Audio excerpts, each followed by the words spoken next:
Hello. This needs to move over here. Hi. Howdy there. Ah. Hello. I'm alive. I'm free. I'm here.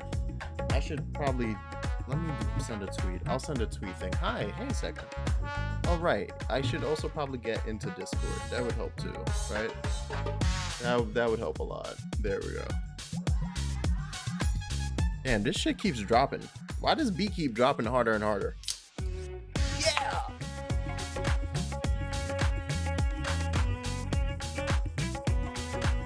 Welcome to my Endwalker stream, where we walk to the end of the street. How are you? I am alright. Today was my last day of work for the week, so. Ooh, nice. I don't work tomorrow, and I'm off on Monday, so. Very chill. I like yeah. that. I'm getting another 2-day weekend. Oh, that's good. Great. Yeah, I've just been playing 14 for like the past 6 hours. I finally got Dragoon to level 90, so, and I finally finished the Boja quest line. Like, I did that earlier, so that was an experience, because I haven't played that in like almost a year now. It's like, man, I barely remember any of this stuff. So. Wait, what part of the quest line? What do you mean? Like, I finished all of the quests. Because I was at the end, I just never went back and did it, so I finished them all. Nice. That's including Zadnor, right? That's what you're doing? Yeah. Okay. I did all of it. Yeah, I gotta get my rank up to even. I gotta continue all that.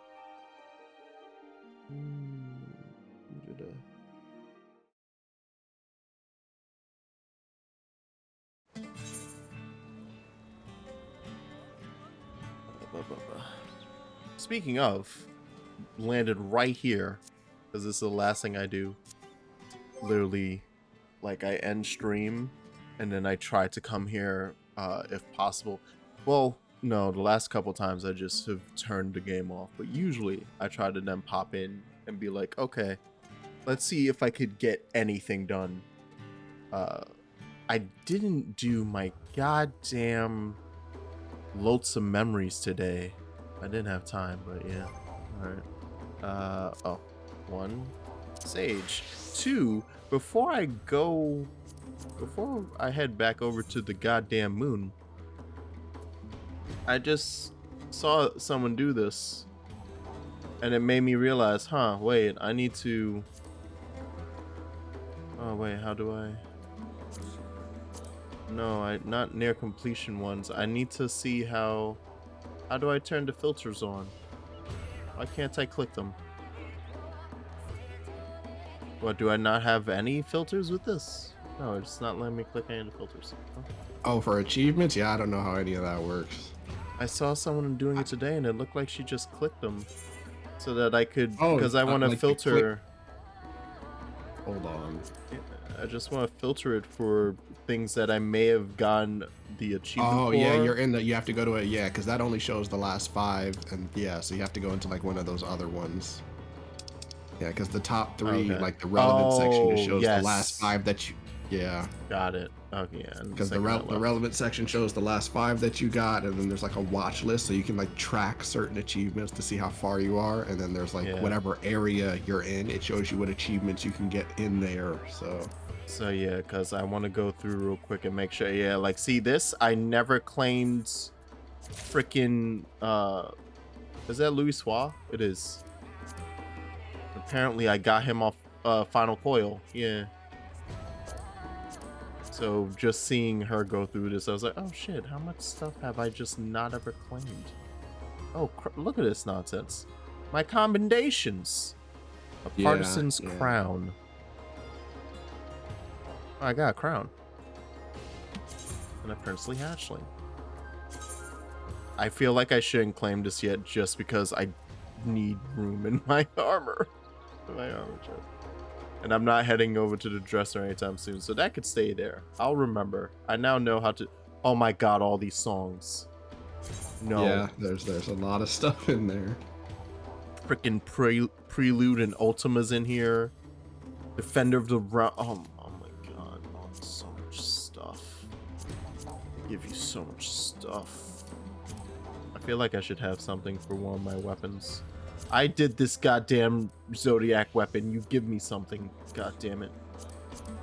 I shouldn't have anything here yet, except maybe for Fisher? Really? Ain't that a bitch? Alright. That was in crafting. Yeah, that's all claimed. Exploration. Jesus Christ. This is a little mess though. That was like, okay, you let me filter, but now I have to click through every single tab. Yeah, yeah. Come on, yo. Ooh, a mammoth. I had a mammoth this whole time. My boy. All right, there we go. And let's pop some stuff. My music. Did I just get another lead of the band thing, which is probably another thing of music? Amazing. I'll bring Louis Soir around. I'll put him in my back pocket. Why not? So actually, yeah, now we have to go back. Frickin' okay, no, leader of the band 4 doesn't give you anything. Sadness. All right, but that's good. Now we can journey. I said to out loud that, oh yeah, I should probably tweet that I'm live, and then proceeded to not bother.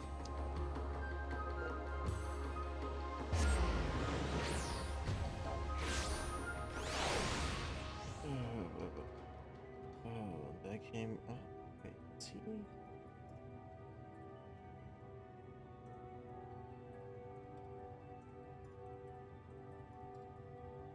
I can, you know what? Don't even care. All right. Why? God damn it! How did I distract myself like this? Fucking Jesus! I had the phone in my hand.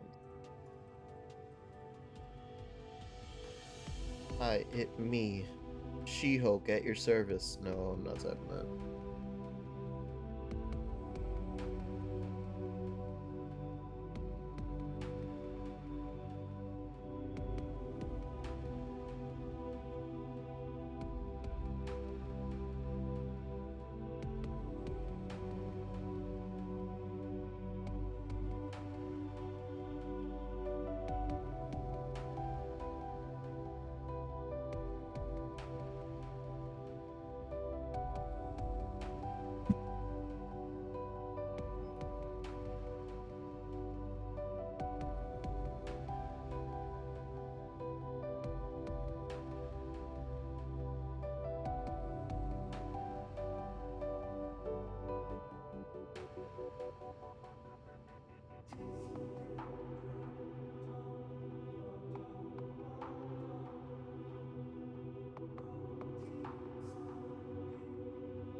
Jesus. Okay. Yes, now we no longer look at the phone. Oh! 100%. Yeehaw! Okay. So. What the heck are we doing? Oh yeah, I'm walking back over to the Watcher to be like, dude, fuck. Fuck! I just killed one of the 2 ultimate primals. And the game's still going. Sir, help me. Sir, I need answers. But not the song, because I'm scared when I hear that song now. The song now makes me concerned rather than hopeful. I would pop this open, right, because I wanted to change off of Shoebill. Louis Soir feels important. I feel like I should have Louis Soir out here with me. Sir. Sir, help me. You and your goddamn grandchildren got no answers for me out here. There's questions afoot. Alright, the Watcher. When is What If Season 2 coming out, huh? Are you gonna be a big part in it? Ew. Oh, new weapon and level 84. Before we speak at length, I believe a change of surrounds is in order. More than no tidings to share, you see. I sense others arriving not long ago. Though my communions with Hydaelyn have grown infrequent, I've learned enough from her to know these are your comrades. As luck would have it, they have already reached my abode. Come. Hey! Nice, they were actually able to follow me. I figured it would actually take them much longer than this. I say that like I didn't have a fight against Zodiark and potentially a fight against Xenos that got cut short.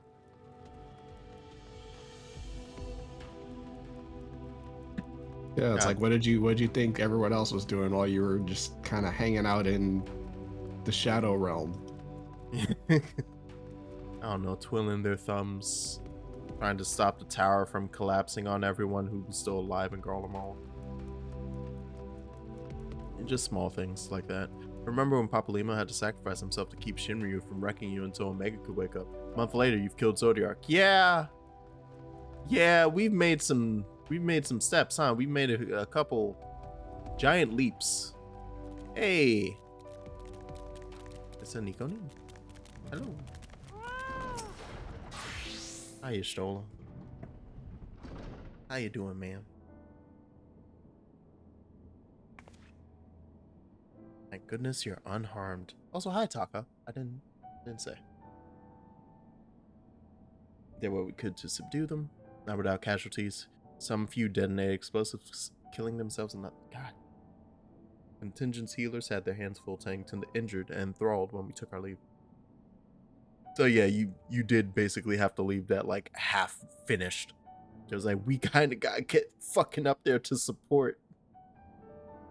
Okay, Kral's been delivered. Not to get their care. Alpha and Ali, they insist on remaining in Garlemald while we three rush to your aid. It appears, however, that matters here have already come to a conclusion. Yeah. Slight thing about the conclusion, though. It's not a good one. It's a rather poor conclusion for us. Yeah, but what manner of conclusion, if I might ask? Is this the ally whom Hydaelyn made you seek out? Unlike the shades of Amarot. Oh shit! While they're not speaking in the cutscene, you get a little voice moment. Yeah, it was their duty. I kind of. Hey guys, so I killed Zodiark. Technically. Yeah. So anyway, what are you guys up to? You wanna go get a sandwich? Zodiark is no more. Yeah, that's about right. Now without consequence, I am afraid, for now the delicate weave of the star preserved by his presence will begin to unravel. Yeah, I essentially murdered the star's soul, which was also holding back the apocalypse. I kind of got super bamboozled.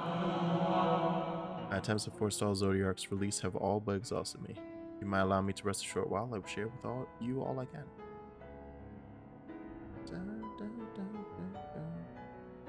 Need not exert yourself. These crystals contain records of your time here, yes? May we peruse them while we wait? By all means, if you would review them chronologically, might I suggest beginning with those on the upper floor?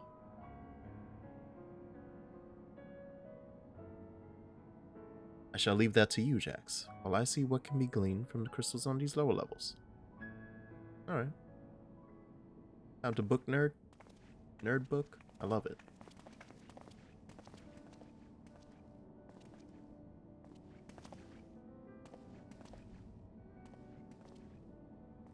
I've gotten really into, oh no, oh, the push-ups are happening. Oh, jeez. Oh, jeez, he's getting fit.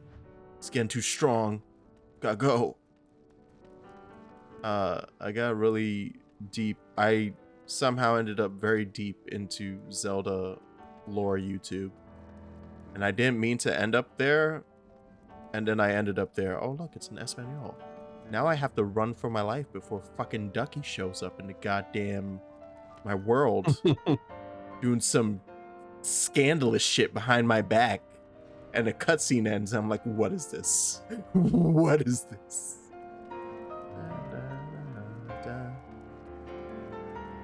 Hi, hello. Welcome. Ancient knowledge of Zodiark flows through your mind. Oh, no abnormalities. These appear to be records of a long, lonely vigil on the moon, dating back to the beginning of Zodiark's imprisonment. Shit. Like, obviously that makes sense. There had to be somebody watching over since it started, but shit.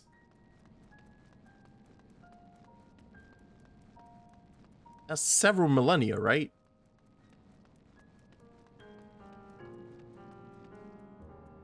Because obviously it covers all of the calamities. And I assume that I don't know if this is a spoiler, obviously don't tell me anything. But I don't know what the timeline is between the Sundering to First Calamity. Like, do we know that?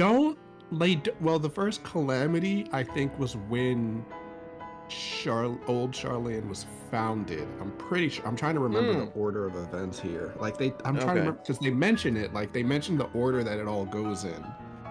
There's like flooding, there's like earthquakes, but I don't remember specifically. It's like they do talk about it, but I don't like remember. I do know what's like several of the calamities are. I was like, oh, that one was this one. That one, like the third one, I think is the flood, right?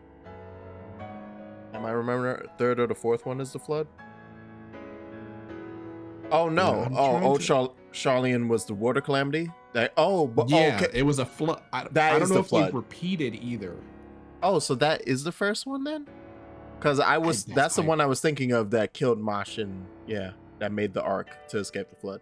Yeah, that's what I was saying. I don't remember if that was the very first one or if that was like later on. I thought that was the third one. Because I have to look. That's like lightning was first, I think, or wind. Okay. Because one of the dungeons, wind was first, lightning was Diablos. Second. Yeah, wind was first, lightning second, fire was third, and then earth was fourth. Oh, it's way further. Fifth was ice. Sixth was water. Oh shit, that's super recent. Never mind. Yeah, so we're on like eighth.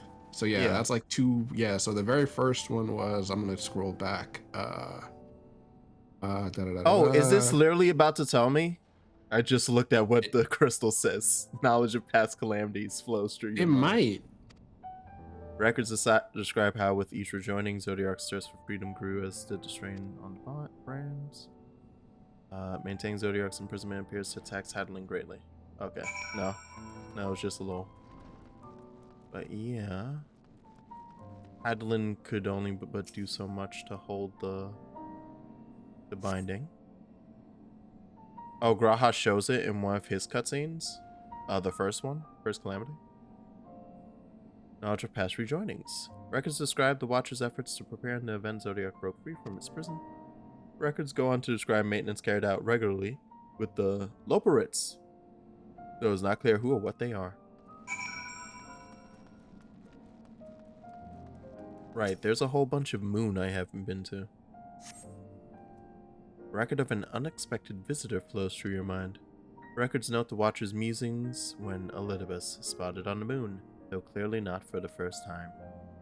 It is clear he and his brethren have a keen interest in freeing Zodiark from his prison, and yet they have made no attempt to destroy the brands. Perhaps they prefer he remain hidden from mortal eyes until the final rejoining. Perhaps they realize we would never dare bring harm to Zodiark so long as he remains in prison. Yeah, and that's kind of what Van Daniel was like. It was like, nah, fuck that shit. I ain't waiting for no rejoinings. Get him out now. Though that was also just a double feint to be like, ha, gotcha, sucker. You killed him. Let's go. Final days. God damn it. I'm so mad I got tricked by Van Daniel. And I should say my character. No, I'm also stupid. But however, it's like, it's the least hidden thing, like, plan ever, thinking back to it, because it's like, we quite literally learned it in Shadowbringers. Like, hey, Zodiark was summoned to stop the final days. That is literally the purpose.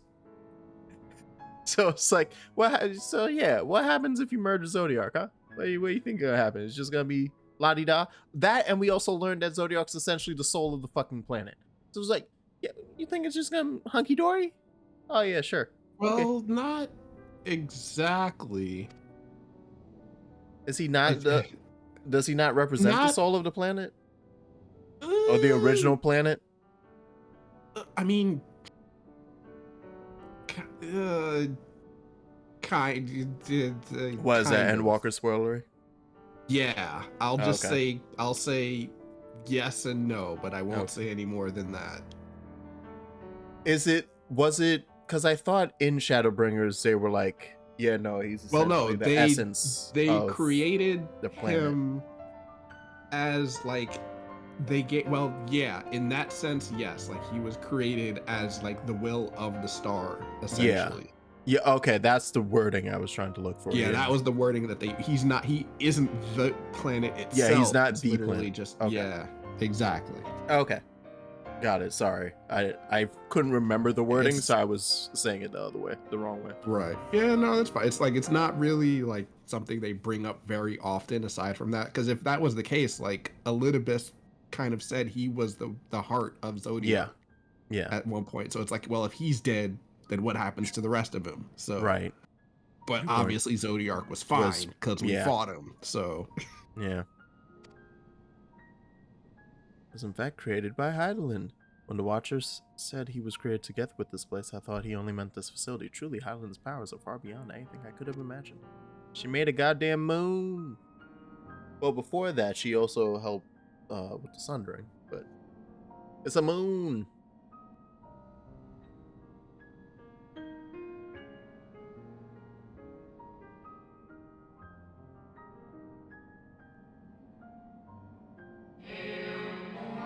I thank you for affording me this short reprieve.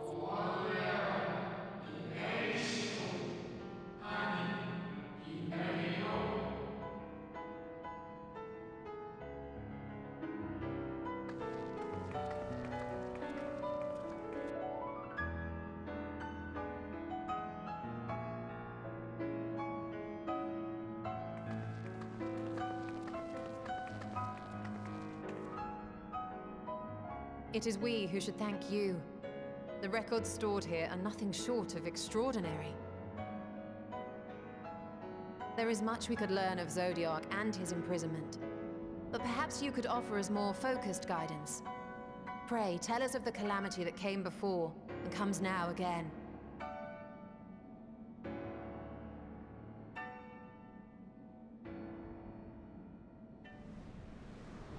Yeah! Moon! Alright. Long ago, before the Great Sundering, there was but a single world. Aetheris. The first world was a VTuber? Iris at Cyrus? One day, from within the earth, a terrible cry issued forth, affecting a profound change in all manner of life.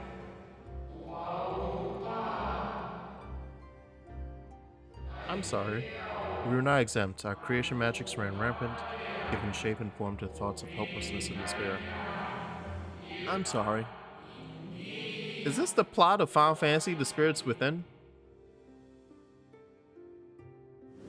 You sons of bitches. I'm gonna tell Sakaguchi about that, Yoshi. At first, the phenomenon was limited to a single region, but quickly, so very quickly, it spread and engulfed the whole of the star. Were the ancients ever able to deduce its source? A voice rang out and caused you guys to start creating.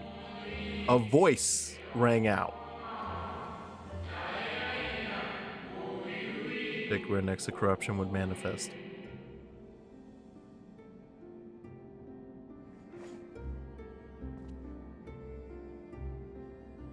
Only one motherfucker be reaching out with their voice like that.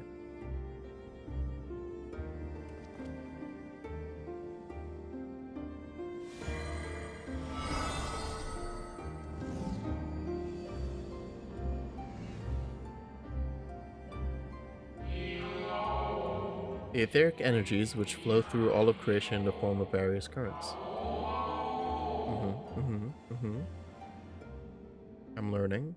I'm absorbing. Ooh. Currents which course through land and seas.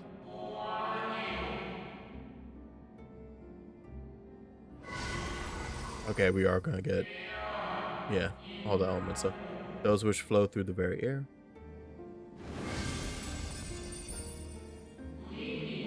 And those of a celestial nature which encompass both our star and this moon. Oh, okay. So, not really elemental, just 3 type. Celestial currents. I cannot say I am familiar with the concept. Actually, yeah, it's like atmospheres. Stratosphere, yada yada. Few scholars of our time knew of their existence.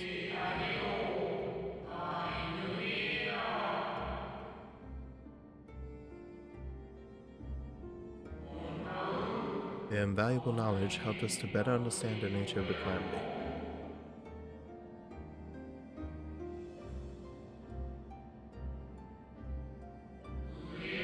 Like the terrestrial ones of Earth and air, the celestial currents form a vast network, but the ethereal distribution is not consistent. The final boss of Final Fantasy XIV, climate change. Oh no! Someone quick, get Leonardo DiCaprio. He's the only one who can save us. Correlation without clear cause, ultimately. Nevertheless, on closer study, a stagnancy of aether was observed in nearby currents.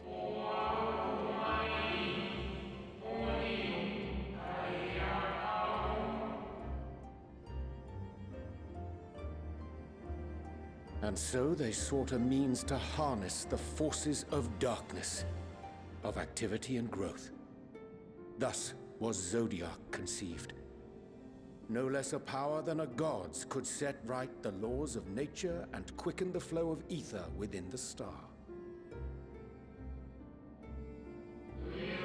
Precisely. With the advent of Zodiark, our end was averted.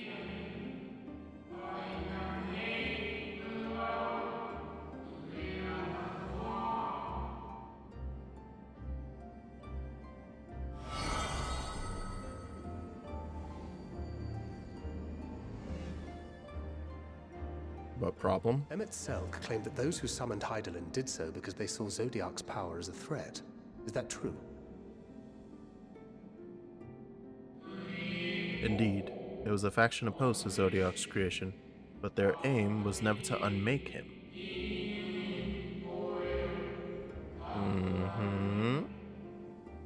I'm listening. They understood the continued preservation of the natural order was dependent on his very existence. Until we could identify and address the underlying cause of the foundations, he would need remain, where his departure would set in motion those apocalyptic forces once more. Yeehaw! Hydaelyn recognized this as well, and so rather than destroy, she sundered Zodiark herself and the star into lesser reflections, that she might confine him in this place.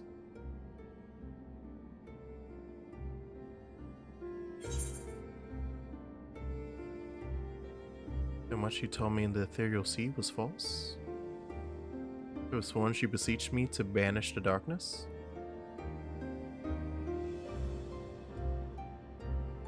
They talking about back in the day, huh? When she was a fucking large crystal.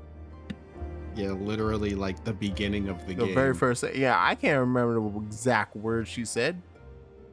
But well, time to play it from the beginning again. Yeah, all right, guys. I'm sorry. I'm gonna have to stop this right here. Create a new character. Wait, but Jax, there's New Game Plus. Gotta start from the beginning.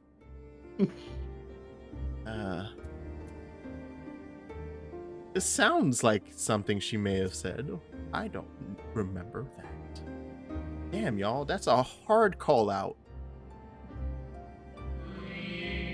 Perhaps she did. As with all beings, intent is not always in accord with spoken word.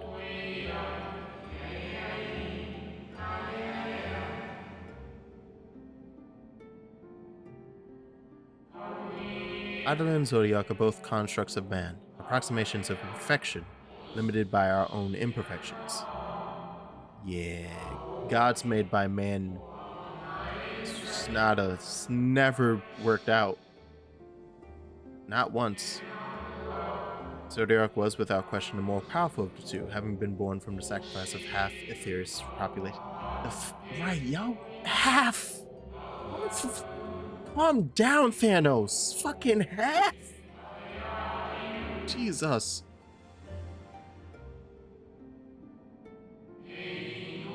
Thus wasn't necessary for Hydaelyn to commit herself wholly to his defeat, so more effort was needed to confine him.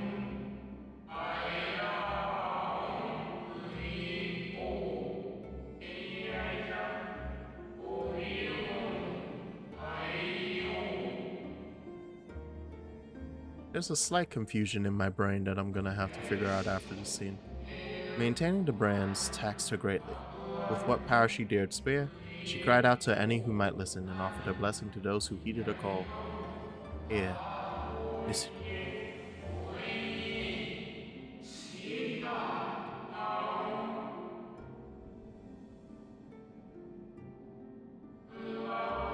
Though it was likely within her power to do so, I believe she did not wish to speak of Theris and her history.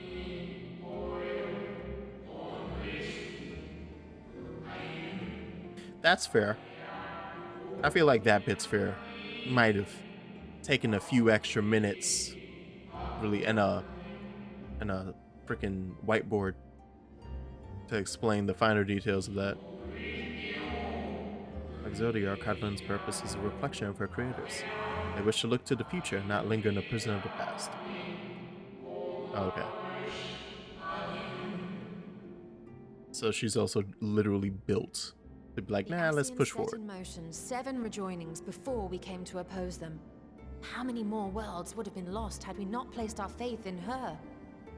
How many more souls living in the present would have been snuffed out for the sake of those long dead?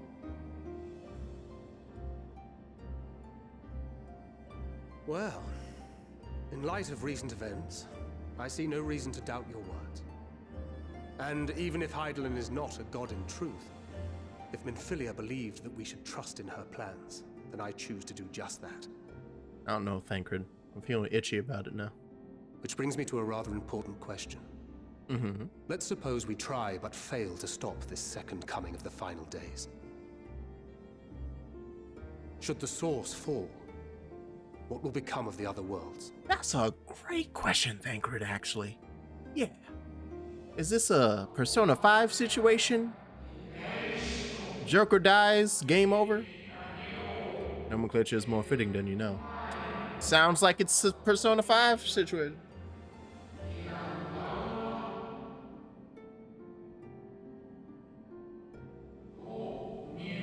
Bring ruin to the source and its reflections will share in its fate. And I think that just cleared up my confusion. Which, once again, I will explain after the scene's done.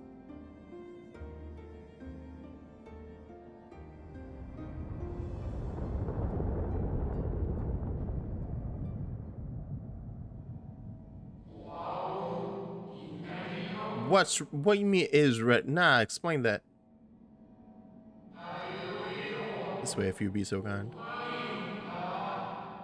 It sounds like industrial tools being set afoot on your roof. I don't want to go up there. Okay.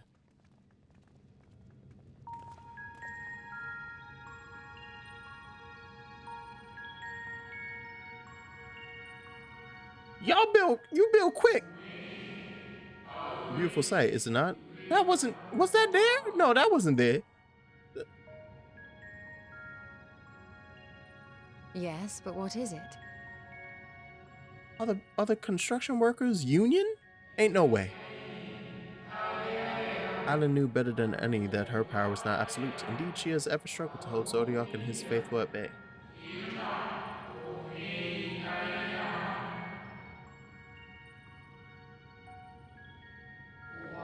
She feared the worst and so made preparations. In the event of his demise, there would be contingency.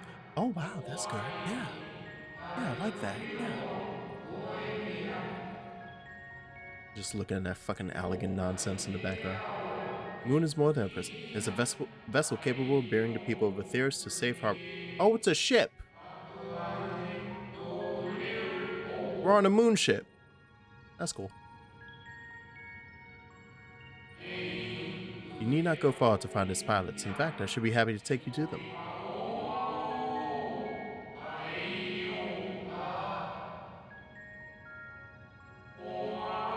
Fulfill my final duty as Watcher in the Dark. You did a good job, buddy.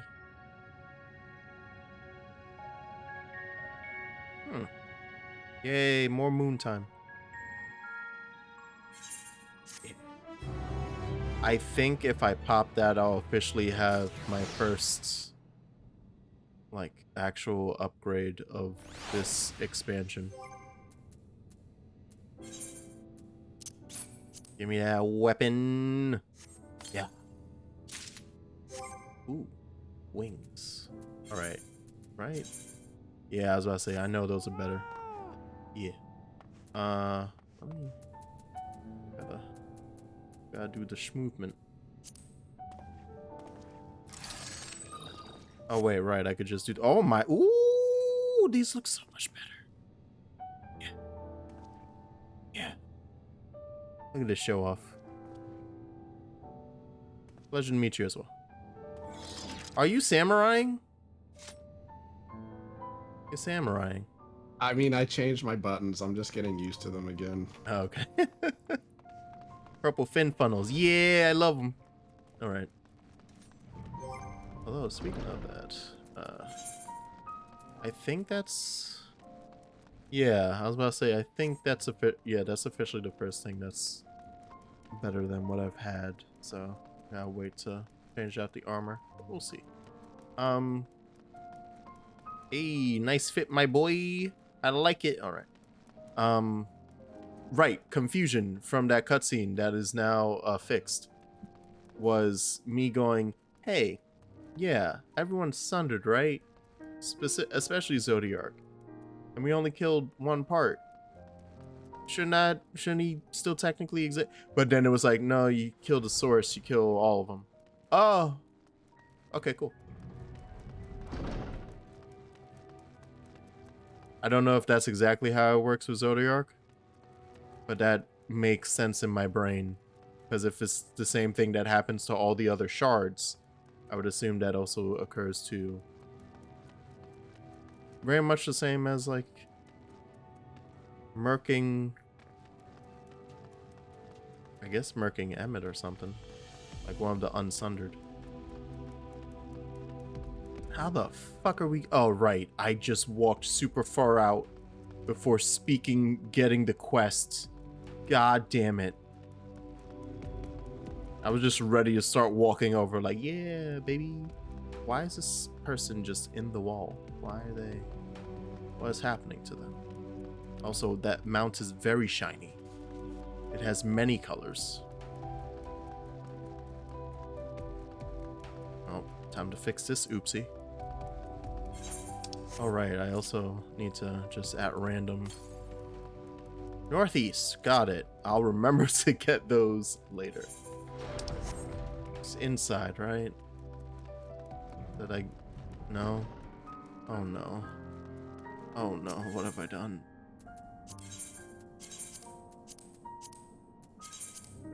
Alright. Was it around the sides? It wasn't upstairs, right? Did I just not speak to him? Yeah, I was gonna say, I think you might have just left him up there. I'm pretty sure it was back fuck. upstairs. Like, I don't know why you went back inside. Well, I have to go back inside to... Oh, you mean at the start? Yeah, like I first you left the ran balcony away and went back inside. Yeah. I didn't want to jump off. I had like my kneecaps. Come on, Louisoix. It's good for you. It's good for you. I mean, you died twice. You need the exercise. That's rough.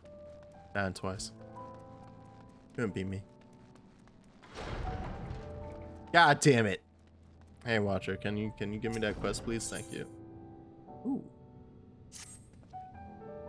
Time has come for you to be on your way. The crater at the heart of Mare Lamentorum, where Zodiark was imprisoned, is not so easily traversed, however. Let's call upon Argos, the familiar whom you met earlier. You should have no trouble bearing you. The name of the puppy's Argos. As Hydaelyn created me as the jailer, so too did she create Argos as the god. It's his nature to appear when needed, and yet he is nowhere to be found. Strange. Mayhap the imbalancing of ether has affected him. Let's make for the crushing brand, and attempt to call upon him there. You but recall the path you walked with Argos before, and you will find your way.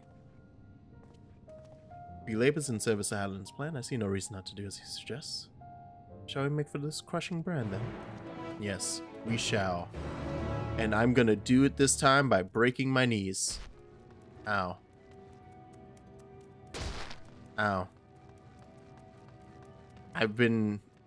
It's because I've been playing so much Xenoblade Chronicles 3 that it tricked me. I really thought that there was a hard limit to, okay, you won't die, but you will hit 1 HP. Because my memory was that that's what happened in Xenoblade 1. And I dropped some really far distances in 3 so far. And I was like, oh yeah, we're good. We're fine. Whatever. Got real close. Got to like 32, but I never hit like the upper limit until the like 2 nights ago. Or 3 nights ago, actually, because the last 2 nights I've been swamped. And when I jumped off and then died, I was like, oh no. Oh, there is, oh, you can die from falling. Oh, that's not good. And then immediately after that, I started to find all the places where if you fall too far, it just blacks out and drops you at the last checkpoint you hit. And I was like, holy oh my God, how have I been avoiding these? I've just straight up been avoiding these massive death drops. So now I've grown a fear again of fall damage.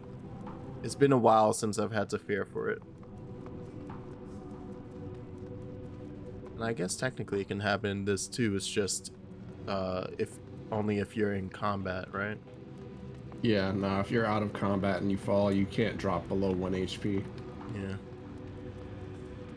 Right. They're not, Yoshi P's not that mean. Yet.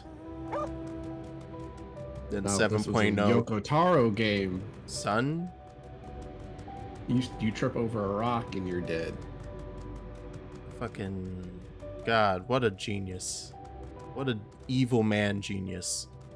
I was watching somebody talking about going through the Drakengard games and losing his goddamn mind.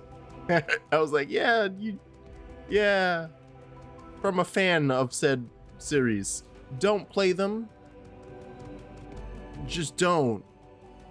Nier, in a sense, thank God that Yoko Taro had the combination of somebody at Square Enix keep giving him a chance, and also a series that didn't sell that well.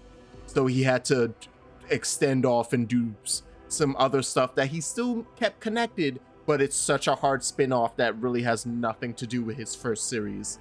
It's just a little small, well, until a new one comes out and it's like, hey, look, all of this shit is because Drakengard. Because Drakengard is ass, but Nier is lovely. And even as I say that, Nier 1 is kind of half-ass. But Nier Automata is just outright perfect.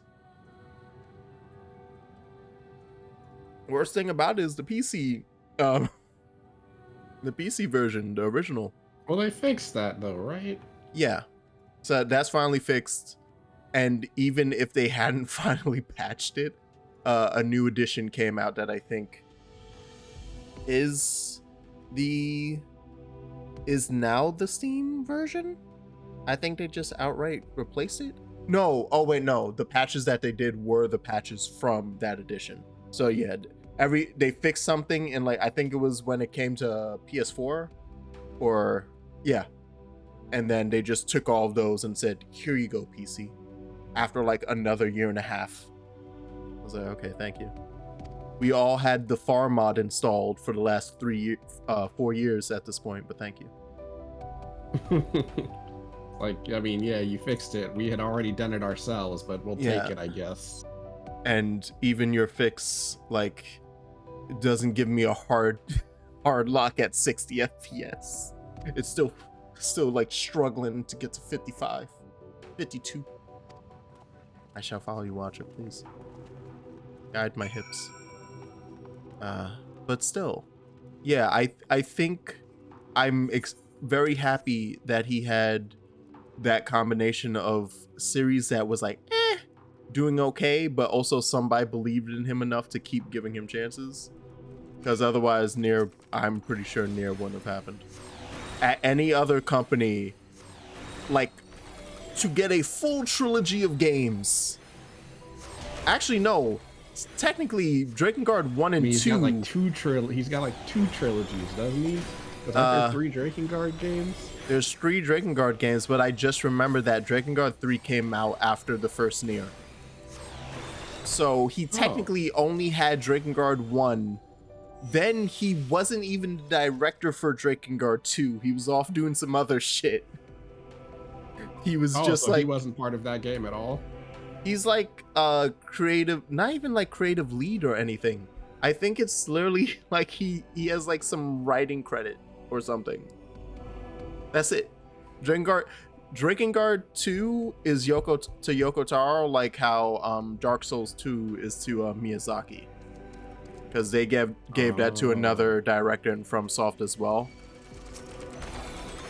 So And it's the one that nobody likes, isn't it? Yep. Well, no, there's imagine being that guy. I feel bad for them. there are some staunch. I'm gonna make one too. I'm gonna do my best, and then everyone's like, "That one was terrible." That was the worst one, man. Poor guy. There are some staunch defenders of 2. There's several YouTube channels you can find of people being like, nah, y'all just don't understand Dark Souls 2, man. And same goes for Drakengard 2. Except it's a smaller pool because less people play Drakengard, right? But with Dark Souls 2, it's still not a bad game. It's just... It's Stormblood. It's Stormblood. It's the way people feel about Stormblood. It's not bad. It's just like, it just so happened to come after 1, which was good, and before 3, which was also really good. So it's like, yeah, that's fair. And technically, you could even say, when it comes to Dark Souls, it's like you could squeeze Bloodborne in before 3, which was really good for a lot of people. So it's like, yeah, you just squeeze in between like these amazing things. And so everyone kind of looks at you like, that. And there are like legit problems technically with 2 that aren't as bad in 1 and are not there in 3. And it's like, you can tell that it's like something happened when change of director, because I guess maybe Miyazaki's just that more anal about certain details or something. Because it's like certain, like specifically, I'm going to assume either Miyazaki himself or the battle director, because I don't know if it's the same dude who did the combat in 2 as in 1 and 3. But if it's not, it would explain stuff like how hitboxes in 2 are just trash. And that's like the biggest problem about Dark Souls 2. It's just like, you swear to God you hit that enemy, or like you shot the arrow, and it's like there's a pillar here. There's a pillar here, and you're trying to shoot past it, and you shoot like this pillar here, you shoot like over here, and it hits the pillar. And it's like, I'm sorry? Wait, what?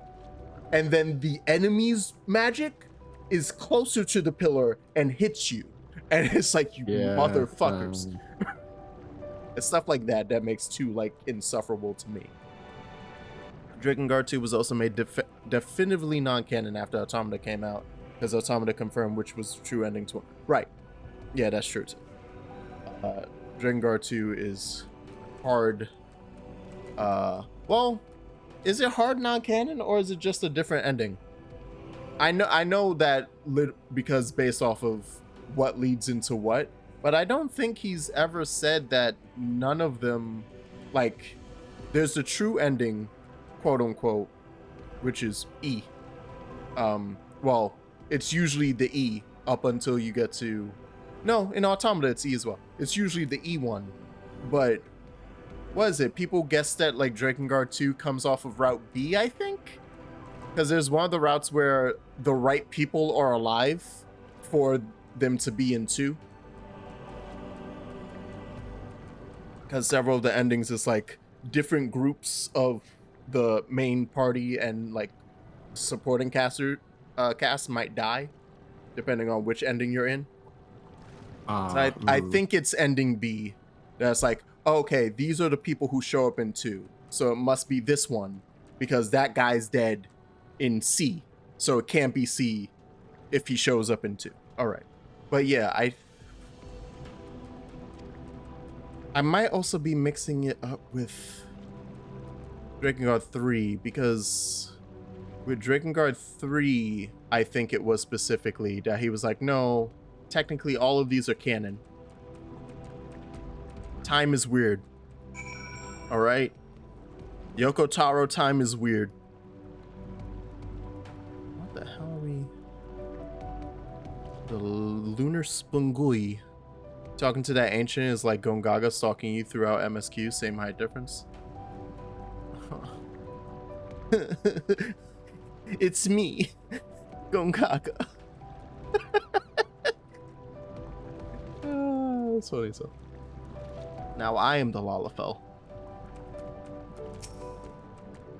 Me? Gongaga. Oh, fuck. I'm so happy I get to. No, I'm my gonna combo. have. Now your don't drop your goddamn DPS. I'm so excited. Bro, I've dropped my shit so Crisis many Core. times in this dungeon, bro. I don't know what I'm doing.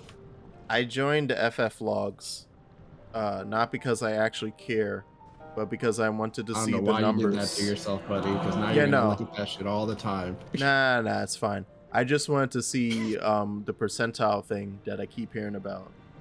I was like, how do people even see this? And so I just opened it to be like, oh, this is what they look at? Oh, okay. Yeah, I don't look at any of that. I'm like, did the boss die? I did my job. Yeah. Far And as you gotta I'm do like a concerned. whole, either I gotta like download an extra thing that I'm creeped out by downloading, or I have to plug it in manually. I ain't doing all that shit.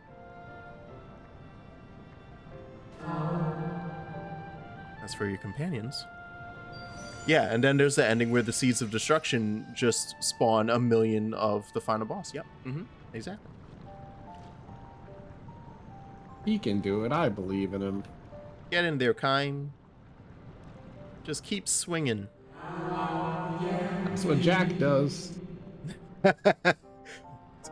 Okay. Just keep hitting I him. don't know who the Final Fantasy and the Square Enix interns they have for social media are, but I fucking love that they're sticking to their guns as people are just losing their shit in the comments when they're like, hey, we know you guys all have your favorite monk and or fighter class in Final Fantasy. You should, or in other Square Enix titles, you should shout them out. And then they put the 4 pictures and one of them is always Jack. No matter what class or job they're talking about, Jack. And then the latest one they did with the monks on Square Enix, it was like Tifa, one of the girls from Trials of Mana, which I can't remember her name, fucking Zell for whatever reason, and then I think they did put Lise. So those were the 4 pictures, and then in a reply tweet they put Jack as the all reply. I was like, yes, feed upon the anger, yes. Because you immediately see people molding in the comments. It's like, why did you include Jack in this? If you're gonna do that, you might as well include the FF14 Warrior of Light. Why? How about? Wait, what happened to this person? Huh? Why? It's like, guys, it's clearly a fucking meme. It's clearly you guys are losing your shit for no reason, and I'm loving it.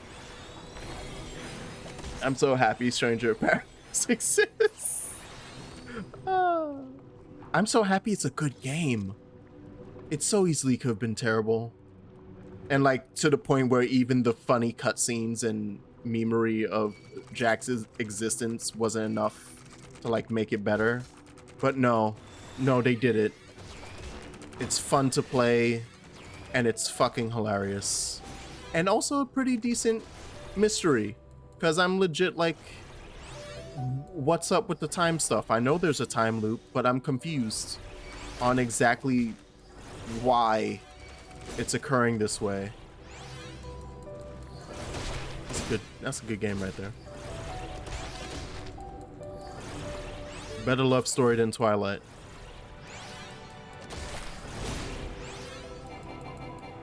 Oh god, not rescue. Oh, that's why he's been popping vulnerability down. But yeah, like when it comes to Drakengard and all that and Yoko Taro nonsense, it's legit obvious that you can just ignore, like, just watch some cutscenes if you really need to know Drakengard stuff. And for those who like Nier, you don't. It's the difference between like SMT and Persona, really. Where it's like, yeah, no, you can know some Shin Megami Tensei stuff for Persona, but it's not really necessary ever, because they're treated as completely different types of beings in Persona. Even in Persona 3, even in Persona 1 and 2, which is the closest to original Shin Megami, I walked over here thinking this was the way to go, and then I killed those creatures for no good reason. I'm supposed to speak with the Watcher again. I keep ignoring the Watcher. Why am I like this? He's been alone on the moon for all these thousands of years. You just keep ignoring him. Yeah. I'm sorry. No, go away. Go away, Weepers. You're fucking weird. I don't like it. You look like Reapers from the Mass Effect game I haven't played. I don't know if that's true or not. I don't know what they look like. I think I'm gonna soon, and by soon I mean like in the next 2 years, finally play a BioWare game. Well, one of the old ones before they became terrible. You know? I honestly think Mass Effect would be the better of the two to play. Instead of like Dragon Age. Yeah, just because I think Dragon Age came out first and it hasn't really aged super well in terms of like the older games, in my opinion. Okay. Not that they're bad, it's just the combat is like definitely not as good. Because I can, speaking of all the Drakengard nonsense, despite me being like, don't play these games, I played them and am willing to play a game that has not great combat if it has a good enough story to keep me. So would that change anything? I mean, I think the thing is like Mass Effect has a very like generic sci-fi. God damn it, leave me alone. You in trouble? Generic sci-fi story. It's like you're the guy who has to save the world because of X, Y, and Z. Yeah. But like they do it in such a way where it's like the first game is very much just like James Bond in space. And then the second game is very much like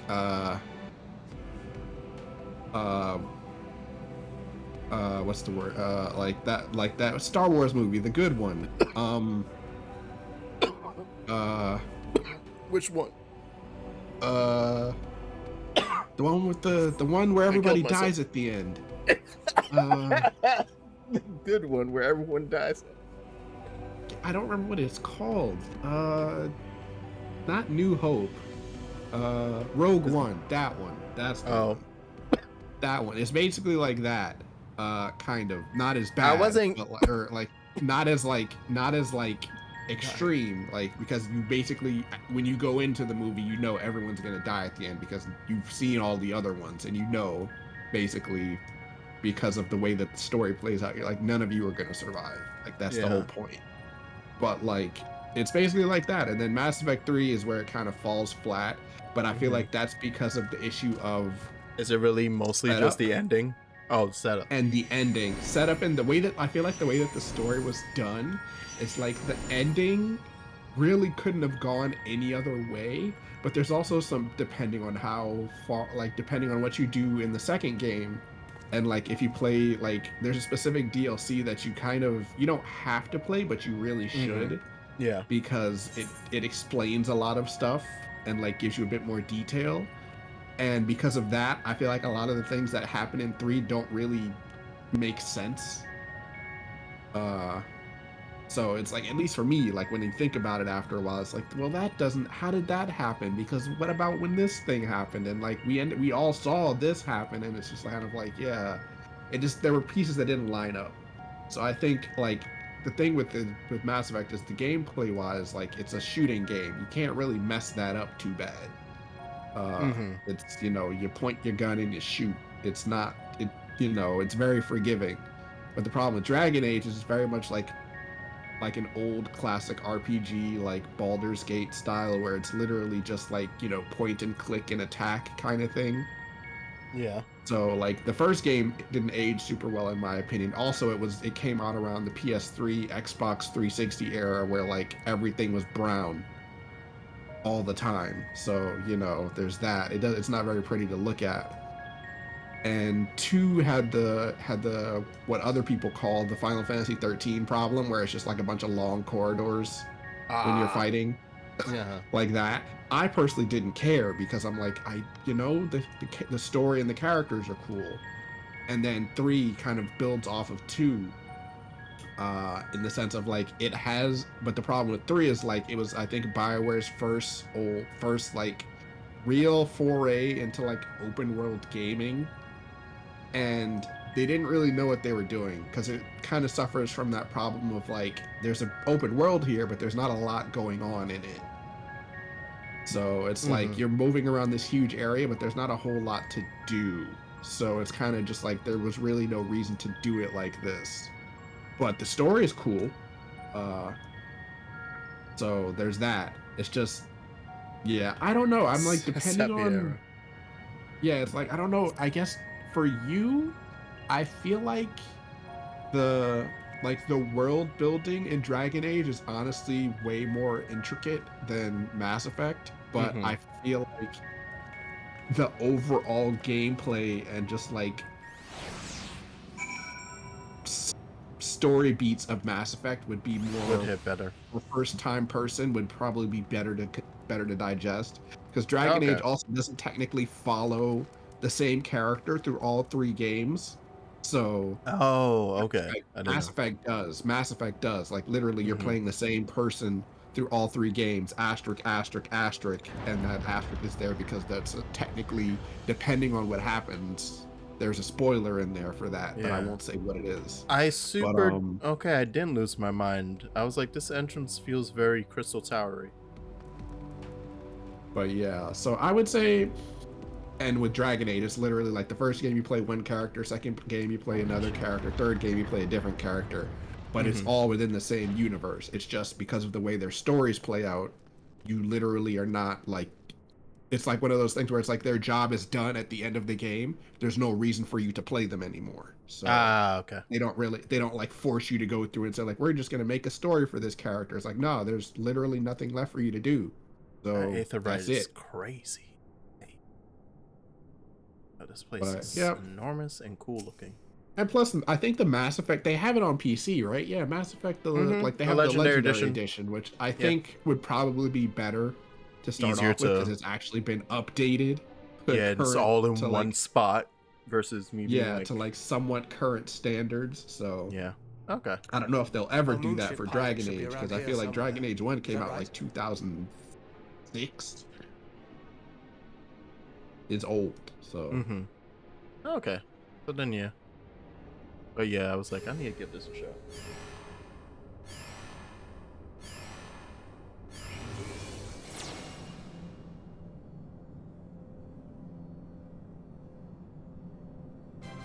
That's a bunny to the fucking victory music.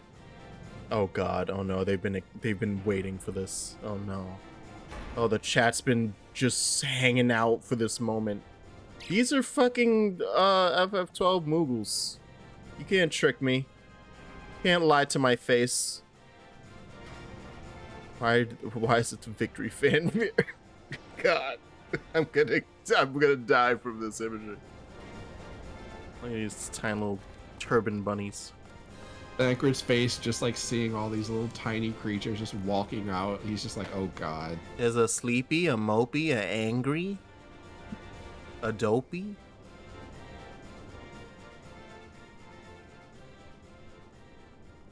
Please have a voice like fucking Keith David. Look lively. Ah! I don't want it. I know. This 1,243rd inspection is a mite ahead of schedule, but it is of the utmost importance. For Zodiark, alas, is no more.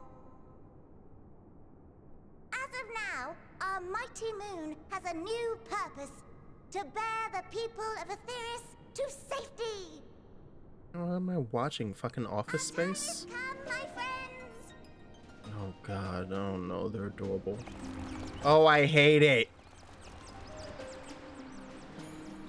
Yeah, they're just doing they're doing their 9 to 5, Espanol. There is much to do before our guests. Of course, it's arrive. matter-of-factly. I expect your workstations to be immaculate.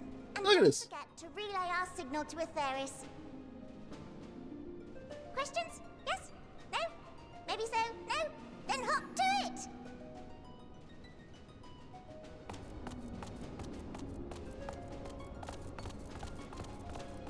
They get the victory fanfare and the prelude? Wow. Yeah, me and Baker is still lost. Their endearing forms intended to ease the passengers' hearts, perhaps. I think Hydaelyn just likes bunnies. Perhaps.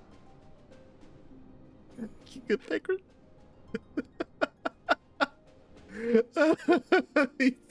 He's just done. He's like, Eckhart's like, I can't do this again. Not again. Like, Yeah. I'm not going through this again. He's Not- like, the pixies? I'm not, no, we're now not the doing bunnies. this again. He's like, I'm leaving. I'm going back to Earth. It must be the Lupperits, mentioned in the Watcher's records. Not all what.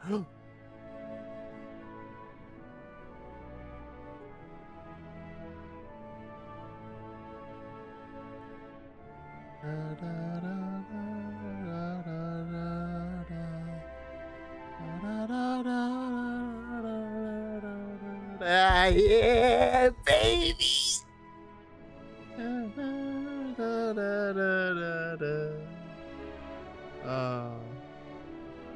This is where you've been hiding. I thought Yoshi P's favorite FF was 3. But Endwalker's full 4. I guess we're on the moon, so of course it has to be just FF4. And we got to the moon via the fucking Tower of Zod. Alright, yeah. Tower of Babel. We went to the Tower of Zod. Yeah, okay. Yo, good for you, FF4. You got the full fucking shout out for this expansion. Holy crap. Let's be mounted. I guess, so, 6 got Stormblood. Because Doma.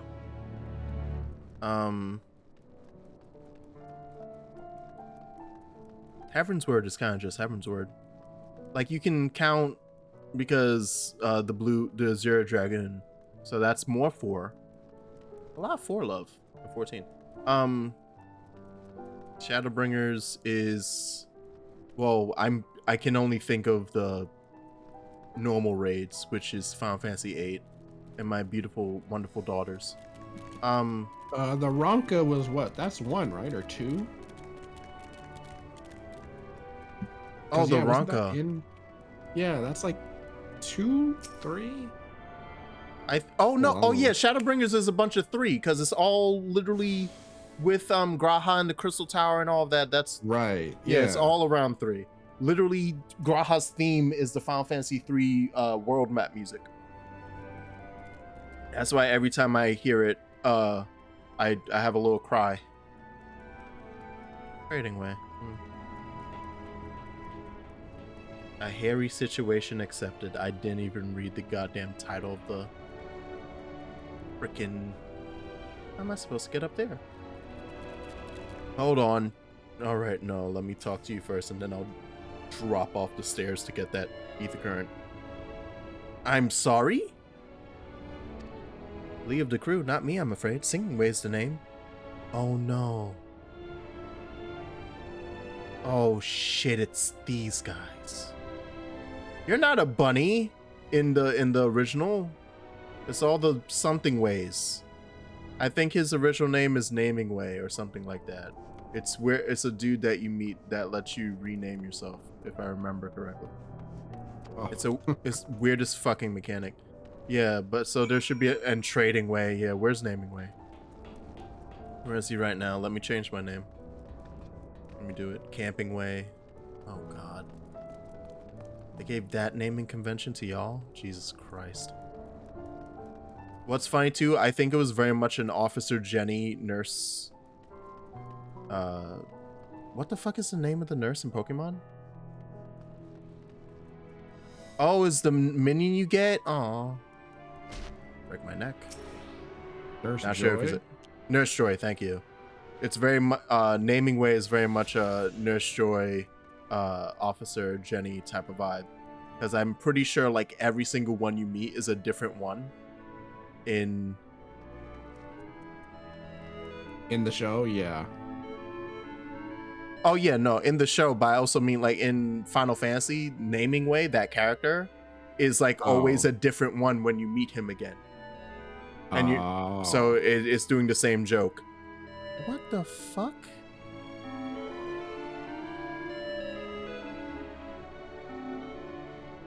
Is that the sound of you guys speaking?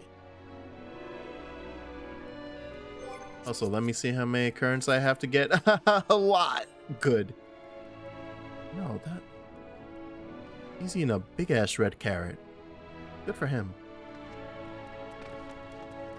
Alright, moving along. Shit, I might just hang out here from now on. This is great. Got FF4 music. Got bunnies. They're not bunny girls, so it's not making me constantly feel anxious. Good time. What? Surrounded by all these gorgeous bunny women, I can't live like this. Every time you look around, oh look, it's Lola Bunny. Jesus Christ. Oh my god. Oh jeez, yeah. Sleeping away my I child. don't know what I expected. You joined the stream second. Welcome. Okay, you know I meant more like a Fran. It's fine. That's fine, right? Jack's Furry confirmed. Was it ever deconfirmed? I just don't have the money for the suit. Cause listen, if I'm gonna go the 500 miles into full furrydom, I'm getting the AC conditions. I'm getting the air-conditioned suit. I ain't sweating my balls off for that. All right? I'm starting at the top tier. If I have to get those shits with the installation of like the cooling tubes that you get when they do water cooling for a PC, if I have to get those running through a suit, I'll put it on then. Yeah. Oh, Nothing Way. Hi. Recording Way. I should talk to all these bunnies. All these leopards. But listen, no. That scale that I don't remember second if you saw it or I think we talked about this already. But the scale of like Catgirl and like when it becomes no longer okay. Yeah. So it's like I feel like Lola Bunny is easily still within the like one, not obviously not one, because one is like girl with bunny ears on. Two, I think Fran is just two. Vieira's are just two. It's like they have a little button nose and the ears are actually attached and the tail is actually attached. But otherwise it's just a human woman. It's literally those three features and then human woman. Oh, I think maybe their feet is also like a weird stilt thing. But that's it. Vieira and 12 have those huge gorilla arms though. And I hope they hold me tight. And then Lola Bunny's probably like a 3. Because for some reason, especially in Space Jam, they drew Lola Bunny to have hips, thighs, and mammaries. Because how else are you gonna know it's a woman? Exactly. So Space Jam 1 Lola Bunny is a 3. Space Jam 2 Lola Bunny is a 4. Because they changed her dimension so that people wouldn't be constantly jacking in the theaters. Did they really? I didn't actually see the new Space Jam movie. I don't think a plane once. I don't think that's But the I actual didn't watch reason. I think it's literally just they were like, I think pretty much all the tunes had a slight change to their design.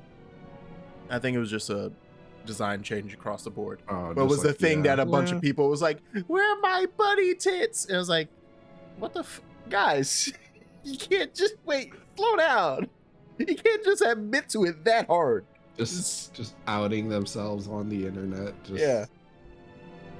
Yeah, FF14 viewer are just women with bunny ears. Yeah, right, you are right. I am thinking of 14 now because it's been so long since I've looked at 12 Vieira versus how they've been changed in this.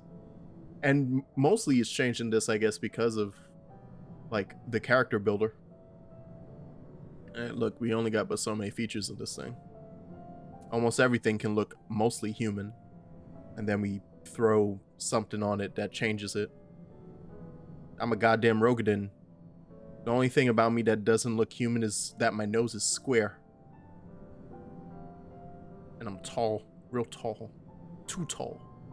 You could be that tall. Take me to your leader. Oh wait, no, I'm gonna hum at you. It is the hum. What the fuck? What's that supposed to be? You're humming, if one can even call it that. It's atrociously off key. It should sound more like this. What is that sound from? What fucking Final Fantasy am I being tortured by hearing the NES? It has to be 1, 2, or 3 that the NES sound is torturing me. What is that? I honestly don't know. As soon as I heard it, I would just leave the area because it drove me nuts. Now I know. I watch Zeppela now. I try to be careful whenever she gets ready to say some nonsense about Endwalker or one of the Endwalker raids. I run out, but now I know what that notification sound is from. It just pop at random on her stream because I think it's her subscription notification. I'm like, what the hell is that? What is that god awful noise that is your notification? It makes me look. I'm like, oh, who subbed? Because I can't unhear it. There's no wrong way to reach it, but it's a large glowing ball at the center if you should find yourselves lost. Shall gather the others and meet you there. They are adorable, though. I know they're not actually Moogles in here, but I like Ivalice Moogles.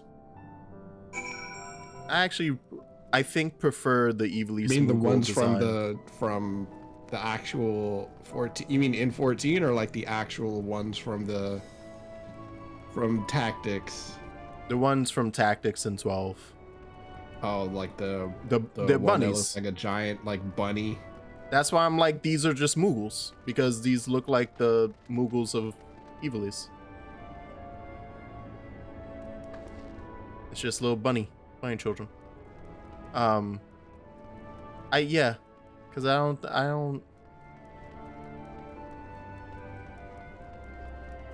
Something about the normal Moogle design has always slightly creeped me out. And I think it's the same reason that I always feel like Brock is up to some sinister shit. It's the closed eyes. The closed slanted eyes always makes me... And the fact that I know it might be worse because I've never seen a Moogle, I think, ever open its eyes.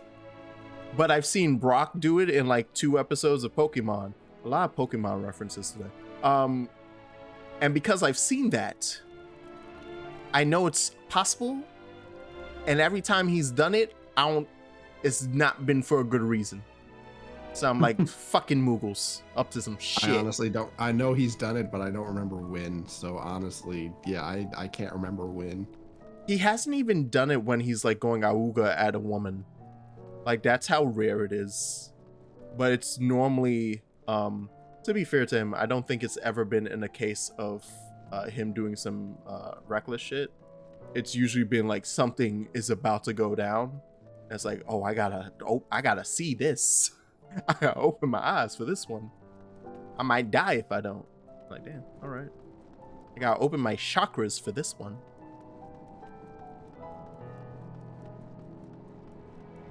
It's like unleashing a gate when Brock opens his eyes. And that's how I feel about Moogles. They're just gonna unleash the 8th gate when they open their eyes.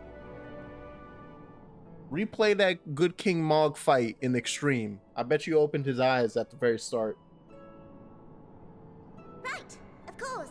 Introductions are in order. Ahem.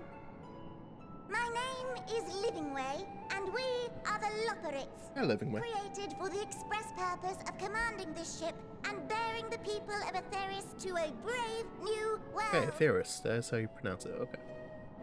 More specifically, I am the one whom she charged with the execution of her most vital plans. You might say I'm her right paw. Okay, Livingway's a little too smug. A little too smug. Got it. Livingway's the name, map reader and navigator of the heavens. Oh, Mapping Way, you little baby. Pleasure to meet you all, but I'm still trying to make sense of this. Oh, come on, you can do it, Thancred. You've seen fairies.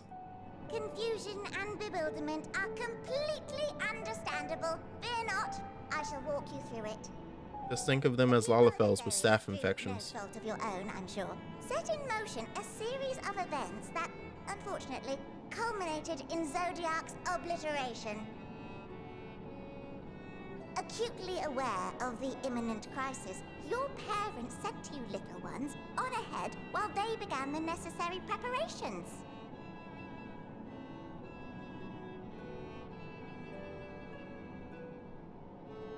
Still not following? No? Very well, I shall elaborate further.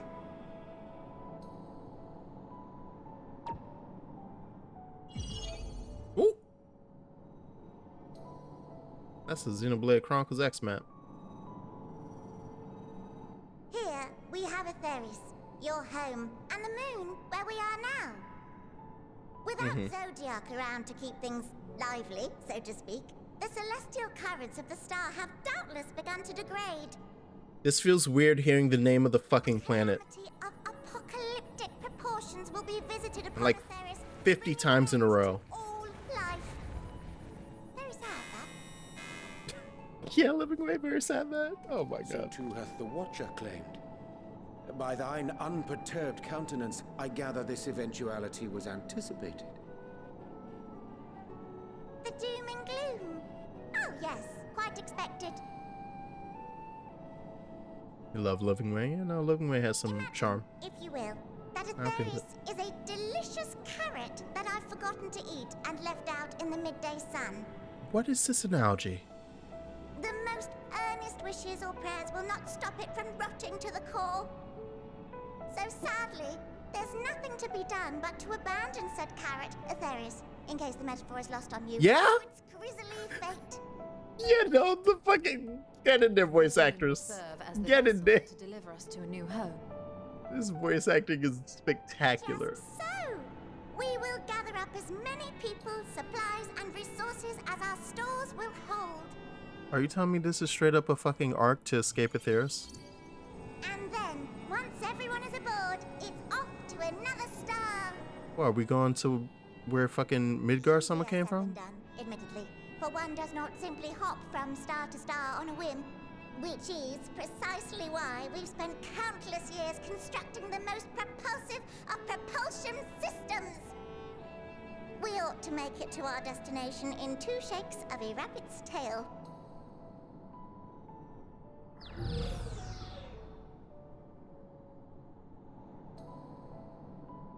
Impressive technology. I dare say it is beyond anything we have ever seen.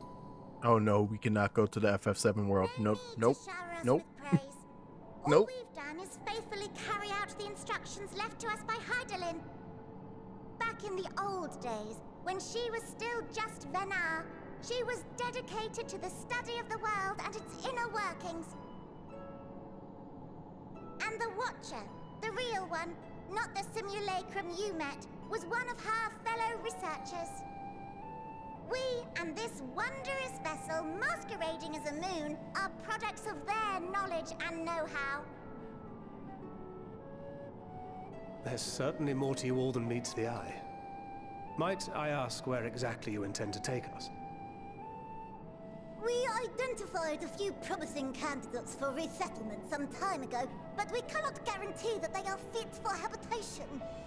Surely we won't become parasitic entity along the way.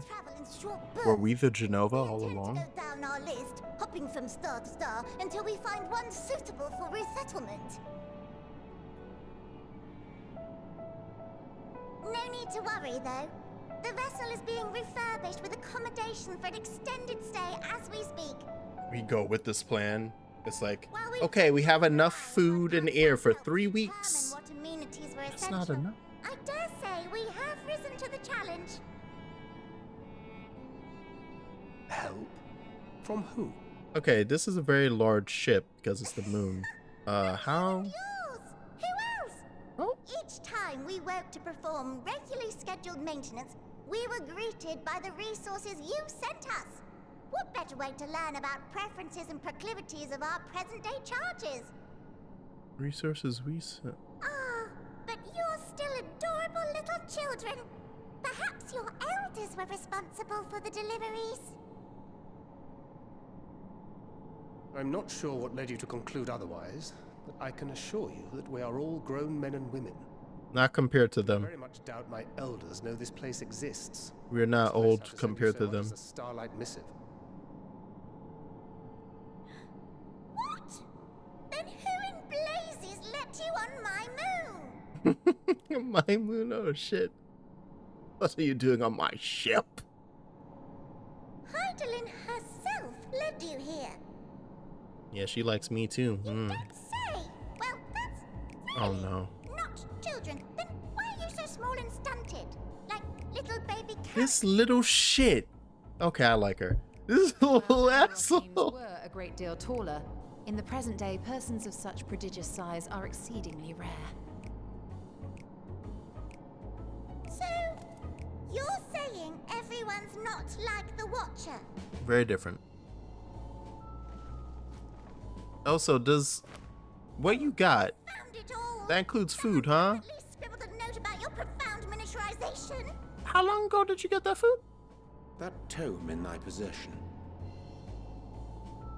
Oh, this? One of the first books sent to us. Motherfucker. Compendium of the People of Atheris, with a few blank pages at the back for minor corrections and updates as needed. The sum total of our knowledge of your kind is contained in these pages. Yo, is that book? Read the. I thought it was abridged and made small for our benefit, but this isn't a regular-sized book, is it? Read the margins. Read the goddamn margins. Fucking old Charlian ass book. That's why they didn't care, because they knew about this plan. They were like, yeah, we're getting on the Ark, whatever. And then been preparing stuff to send to the Ark. Building way, can you hear me? Yes, we're all very busy. Stop being busy. Plans, I need you to rebuild the domiciles at 1/3 scale. Dry. All of them. Yes, all of them, and but me no buts. See to it with all speed. We've been building these for centuries. Perhaps you could tell us a bit All of more them. about your terrestrial collaborators. That's funny as hell. Yes, in due time. But first, I'd like to hear more about you, if it's all the same. I'd rather not risk any other complications due to outdated knowledge of our passengers-to-be.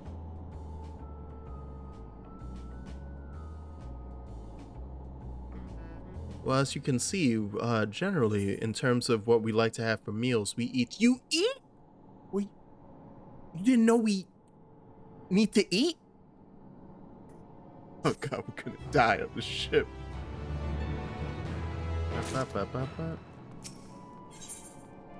Oh wait, hold on. It must be popped. Heskia. Yes. Snow linen. Hello. Hello. Hello there. Ooh, that's clean. Good shit right there. That's good shit. That's good shit. All right. With final days fast approaching, Living Way is keen to complete our preparations. Now that you're here, we need you to teach us all that you can about your people, and quickly.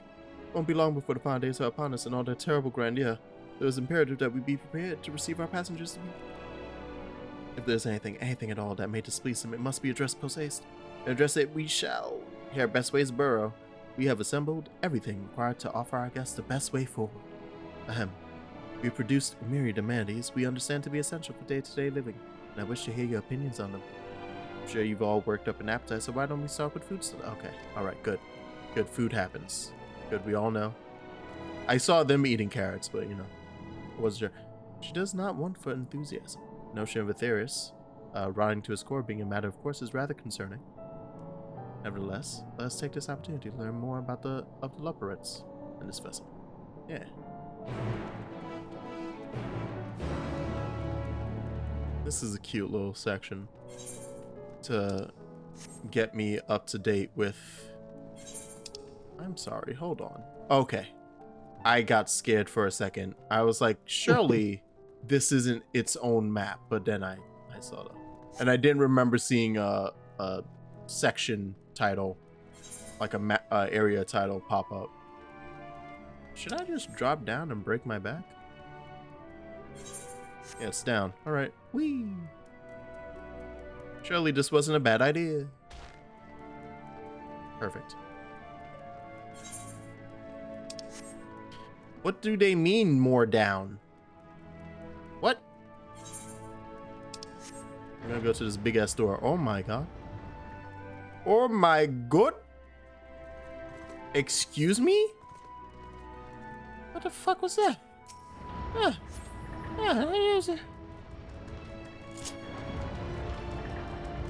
Hey, I know. I've seen one of those before.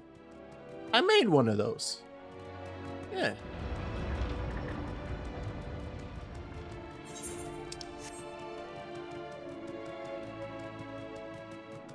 The moon is cool. Are those fucking enemies? Why? Guys! Was that the freaking... Is that security? Why is it gonna attack me? Come on. Put me in the system. Gigantic combat here. I'm back. Oh, okay. Here we create prototypes of the various sentries required by our soon-to-be... Oh, wait. Is it for the music? Allow me to introduce the head of foodstuff production. Cooking Way! Pleasure to meet you all. Our work has involved no small amount of trial and error, but after many cycles of painstaking labor, I dare say we have created the finest cuisine our guests could ask for.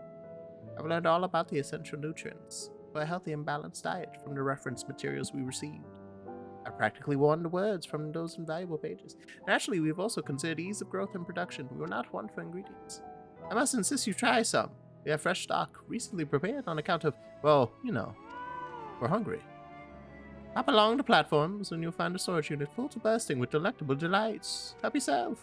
Yes.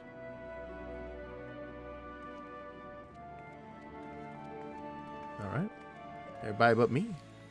Okay. I'll go get my ass beat by this supporter.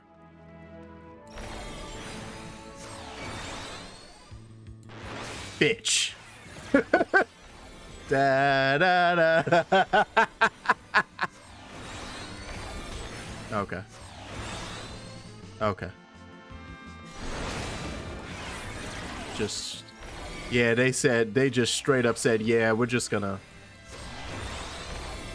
I don't even think this is the version they put into the Pixel Remaster. This is outright the SNES version of the song.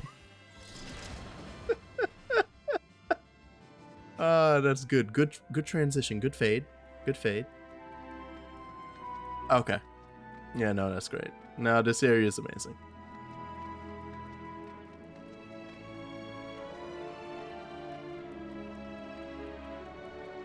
Like I said, I would just hang out here. Yeah. That means, oh yeah, now I understand why there was just an Aether current hanging out back there. Because this is just map. It's just goddamn, which means this is probably just the other section over. Oh my god, there's a fate inside this building. This is what I was worried about. Louis Swa, you seeing this shit? Are you seeing this shit, my boy?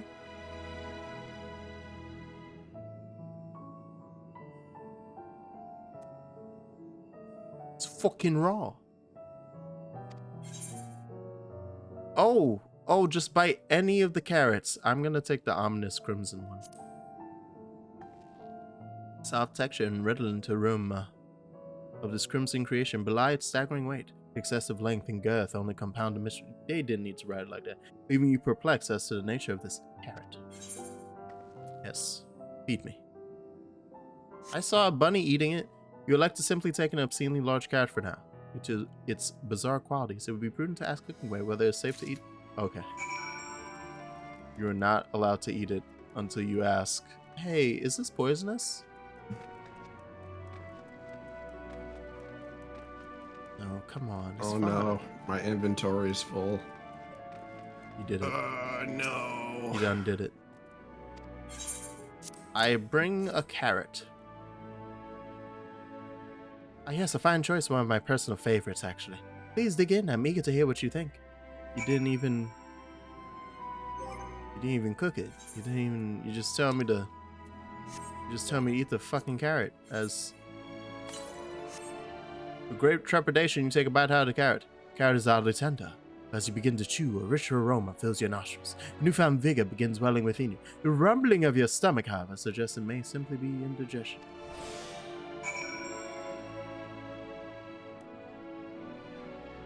Yo, Louis, you seen this shit?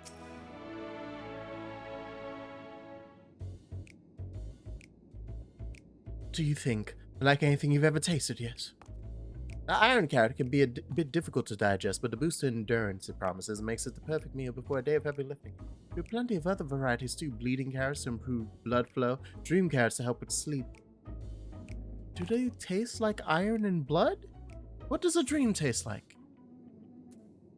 There's some bullshit whenever they're like, delicious dragon fruit flavor. You motherfucker, that's blueberry and like watermelon. I know. That sounds like a question from Charlie in the Chocolate Factory. Like, what does a dream taste like? Are you okay? Like, what? This is dream carrot. They said dream. I'm like, what does that taste like?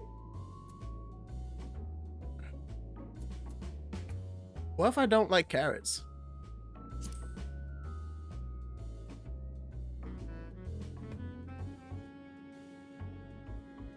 You learned about what people wanted to eat from those goddamn practical bastards who like the loaf.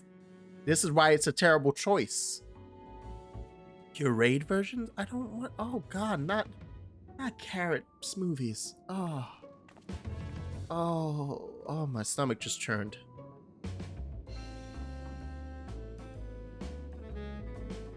If I may ask, what exactly did these collaborators share with you? About cuisine on Aetherius? Surely you're aware we have abundance of dishes and foods you could emulate. Of course we are, but well, it was only quite recently that we established contact. Even holding a conversation was a struggle at first, so imagine our surprise when they sent a mountain of books and documents with no clear instructions. The sheer amount of information was overwhelming. If it wasn't for that encyclopedia I found, we would have been at a loss where to begin.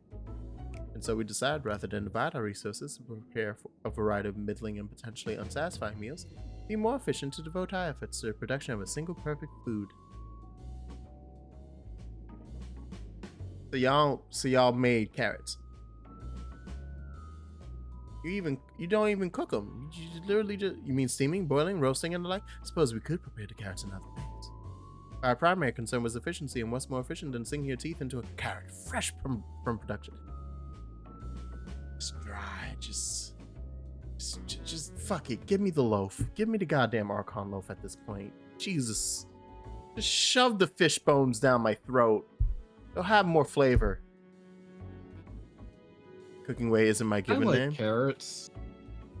Not for a journey through the stars. Second, not like this. A couple. I mean, it's I'm not even saying as a side dish. Yeah, I could go for a few carrots every now and then, like a whole ass carrot, and just have you go to town. It's delicious. Carrots are nice. Not every day. For however long we'll be traveling light years. Be a 6-month trip on carrots. Never be able to pronounce your original names. Huh. Cute.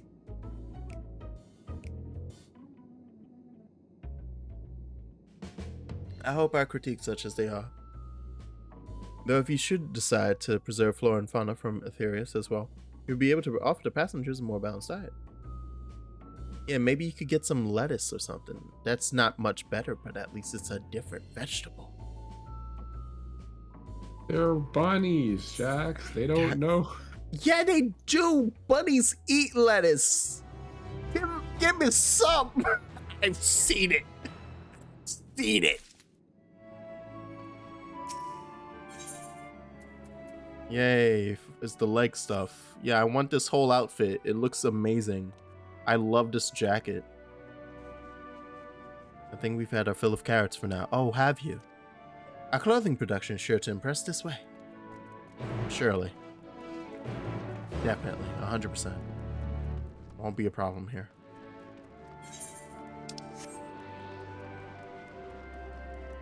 I'm avoiding the enemies, but at the same time, I am kind of like, no, I should find another one real quick.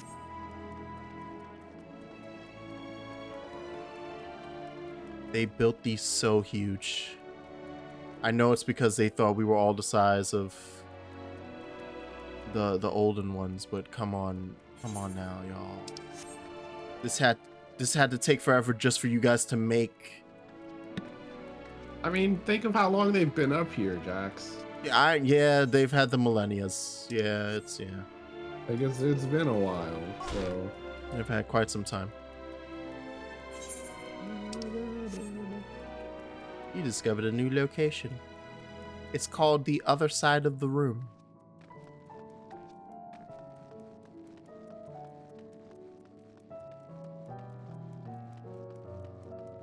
I love these pods though.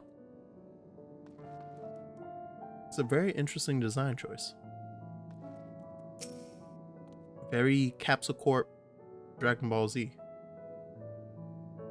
A power production speaking station. of, isn't there like a new Dragon Ball movie coming out or something? I think it Or like came a out new today. Manga or something? I don't know. Two things happened. One, I hope no one cares about Dragon Ball Super manga spoilers, because I didn't, and it was funny as shit. So the movie Dragon Ball Superhero, I think it's called.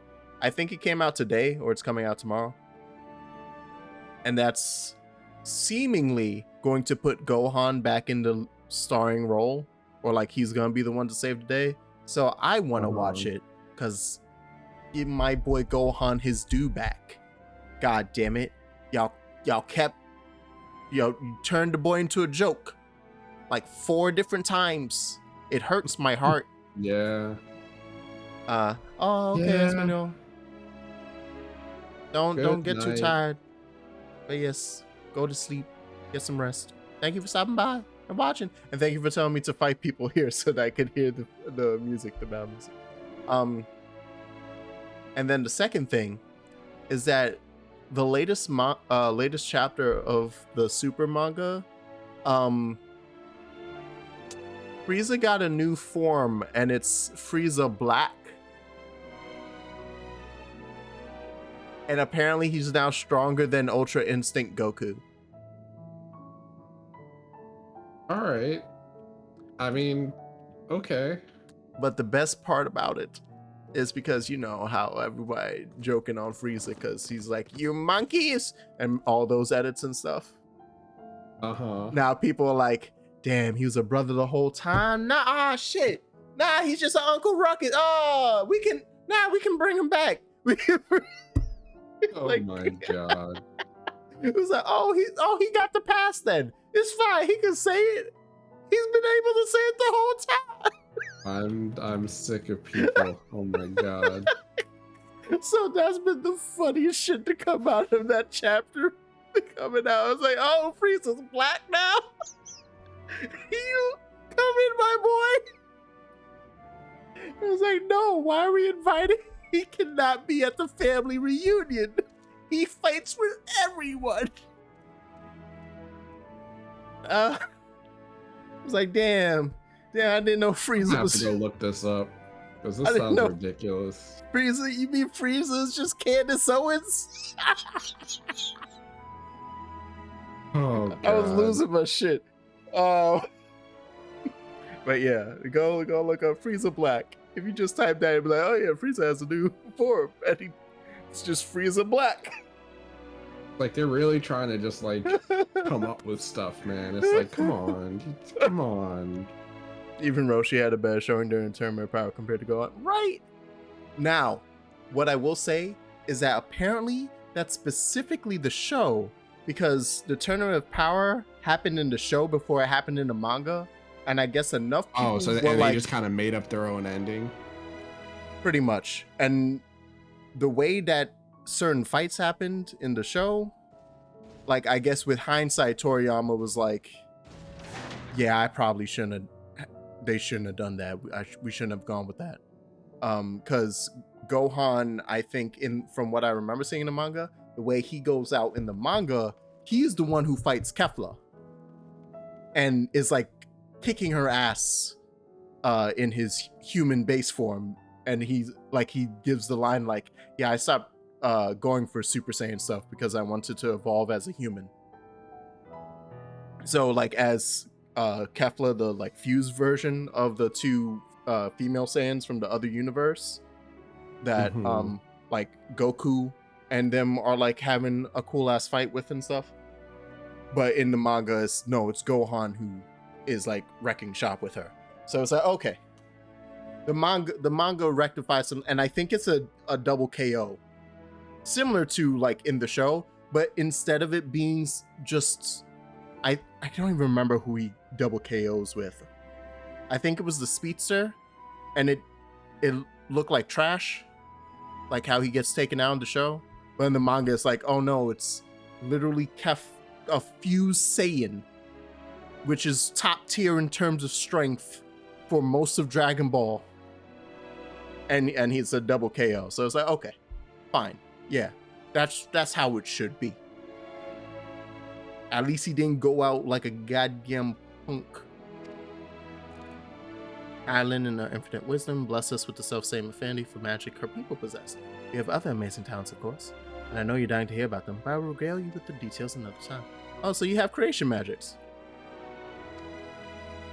In the end, we discovered crystallized ether was a wonderful catalyst that could provide us with the extra beasts we needed. Beasts? Sweet sound of recognition. You will also be impressed to hear we've read all about your habit of changing attire to match your chosen profession. For the sake of efficiency, I presume? This has also been taken into account with our designs. But why take my word for it when you can simply try on our clothes? Okay. If it's what I have on now, then I'm good with it. It's a good ass outfit.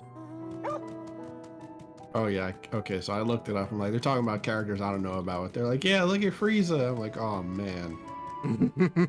They really just did it, huh? They're in the middle of some whole ass other fight with some new characters that I also don't know what the hell's happening. It was literally just like, yo, chapter 87. I was like, wait, why is everyone freaking out about Frieza in chapter 87? And when I found it, and everyone memeing on it, I was like, no, guys, you can't be like this. You can't be like this. Not with Frieza. Hold up. Nah, son, nah, you get it, you know. Some people in the family, they be like that. Oh my god. He's calling them monkeys, yeah, you know, but we just got hang out with him more. Show him that he's loved. Show him that he's wanted in the community. Oh, jeez. I love that shit so much. Why? I mean, I guess it's like one of the. I'm just trying to think of it from just like a writing standpoint. It's like, I mean, I knew Frieza was just around again, but I figured it was like, you know, he's there because, you know, he's there. Like he's not really an important character anymore. He's just kind of there. But then now, yeah, it's just, I don't know. Did you? Oh wait, you didn't watch Super at all? No, I have not okay. watched any of the new stuff. I know there was like a whole tournament or something, and I guess Frieza got invited or something. I don't know. Yeah, no, he was pretty much important in the finale of the first part of Super. That whole thing. Like, because I know I watched the Broly movie, and like he was in that. I don't really Yeah. know what that had to do with anything, but he was there. It's because the movie before that is Resurrection F. He gets resurrected by, guess what? Yeah, who would willingly do that? Oh, one of his minions. It's literally Still just has minions. It's some fucking offshoot in outer space finally made it to Earth, who like didn't get, because it's not like Goku went around hunting all the Frieza army and not all of them disbanded after. So it's like one really staunch believer showed up to Earth, grabbed the Dragon Balls before anyone realized what the fuck was happening, and then just got Frieza back. And I'm trying to remember if in the movie even like the dragon's like, you want who back? But no, I'm pretty sure that's exactly how it happens. I don't know how else you would resurrect him, but that's literally the plot of the movie, is that he gets resurrected by a super believer, and then here he is. So they brought him back just like at the same level he was when he died, because I'm just like, if that's the case, how does that make a difference? Yeah, no, he oh well, no, the thing is apparently, and because it's Dragon Ball, it's like, really?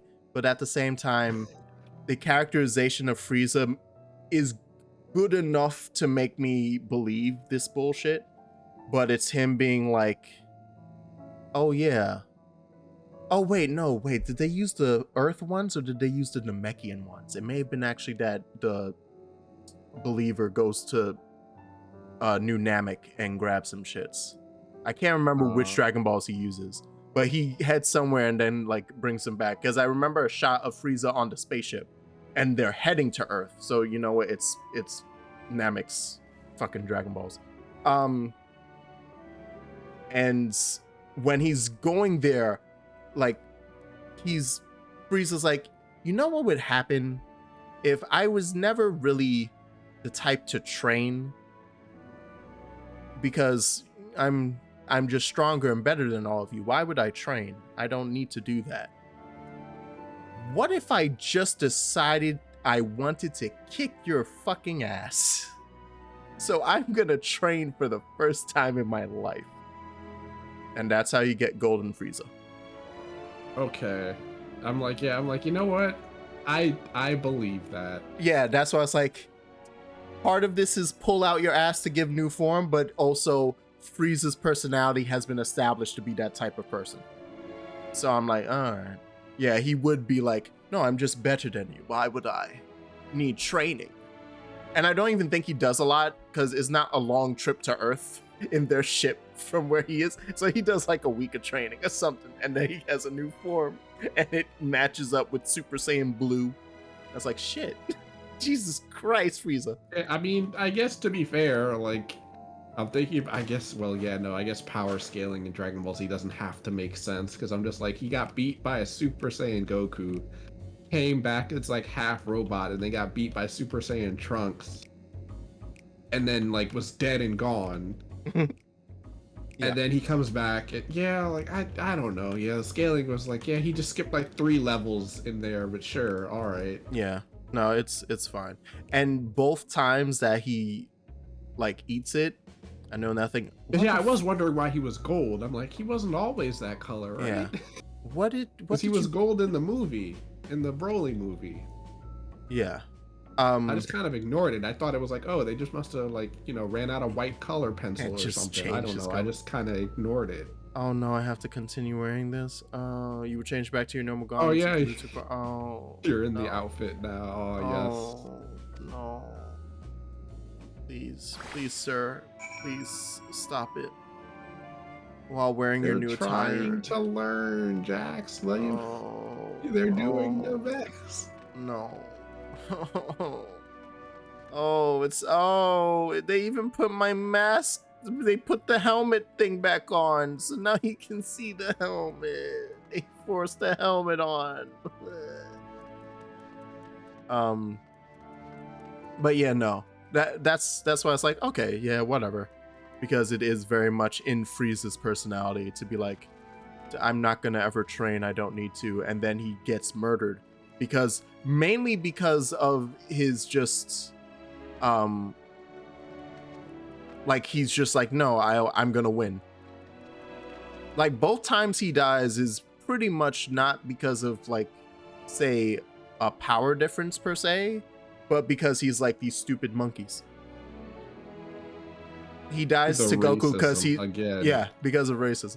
He dies to Goku because he's like his pride and that last shot, and Goku's like, I was gonna let you live, bitch, and then shoot him. And then he dies to Trunks because he didn't know, for one, that Trunks was gonna be a Super Saiyan, and two, like, I guess probably also didn't expect the sword.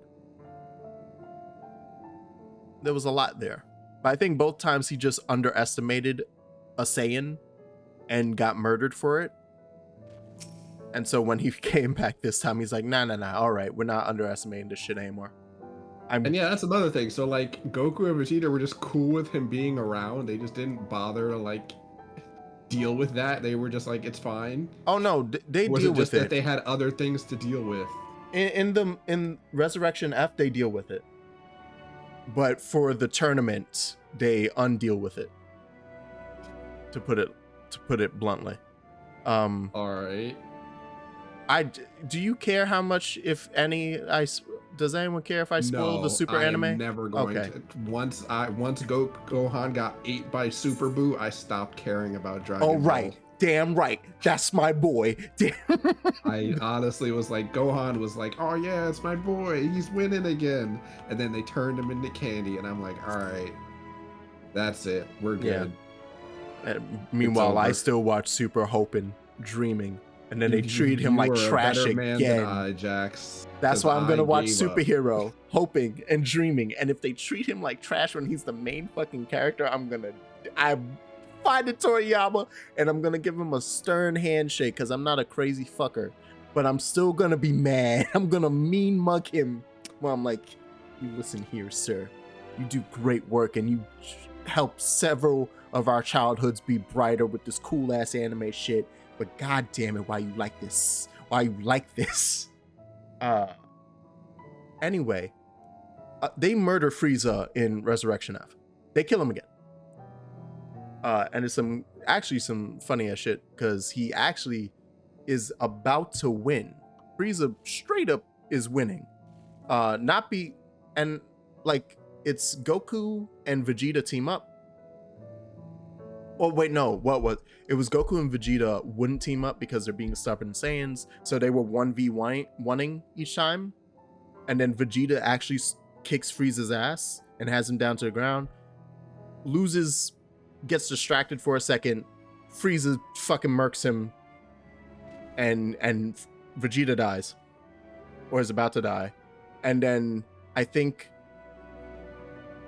Frieza was like, I'm just gonna explode the earth now, like as a last ditch effort, because Goku was about to come down and be like, if you got Vegeta, but you ain't gonna get me. So he does like a kamikaze. And then at that point, they already knew Beerus, the god of destruction, and his angel Whis from the previous movie. So when Goku learned how to become a Super Saiyan God, the red hair form. So in that moment where Frieza's literally exploding the earth, Whis freezes it and goes, y'all want a redo on that? I can give you one. Okay. All right, sure. All right. And Goku pretty much please, like, oh shit, word? Can you please? I promise we'll actually work together as a team this time instead of being stubborn assholes. And Whis is oh, I should also mention they've been training with Whis, Goku and Vegeta, because after the movie with Beerus and all of that, they essentially won the opportunity to train with the God of Destruction and his angel to become stronger, because that's Goku's whole thing. Get stronger. I want to fight more people. So Whis, as like a gimme, is like, all right, yeah, I'll reverse time, because the angels now introduced into Dragon Ball are some OP motherfuckers that even the gods of destruction, because there's a god of destruction and an angel for every universe that shows up later in the anime for the tournament that you've heard about. That's a multi-universe, multi-dimensional tournament. They're really branching out on the lore here, fucking thing. Yeah. So he reverses time. Goku and Vegeta fight as a team without fusing. They just fight as a fucking team for once, and they murder Frieza again. So later in the show for the tournament, they actually were planning on having Boo join in the tournament. And I think they even got, so it was good Boo, but he like worked out. So he was like in fat anymore. Yeah, so he was in Super Boo shape, but as good Boo. So it was good Super Boo. I was like, oh shit. Oh, this is gonna be hype as hell. And then I can't remember what dumb fucking reasoning it was that like, and then Boo wasn't. Oh, it was like they had to all be there at the time of like signing up or some nonsense. And Boo was like fucking asleep from a snack overdose. So they're like, shit, right. We need another member. Who can we get? Who's strong enough that will actually be? And Golden Frieza. And so then they bring Frieza back. So they go into hell.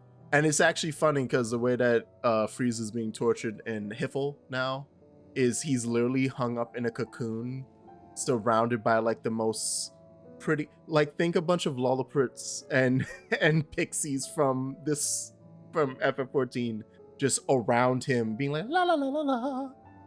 So it's just all of that type of imagery, and Frieza just has to hang there and deal with it. I thought that was pretty funny because he just has the worst fucking face on, and like the cocoon slowly turns as he faces Goku and Vegeta, and he's just not having it.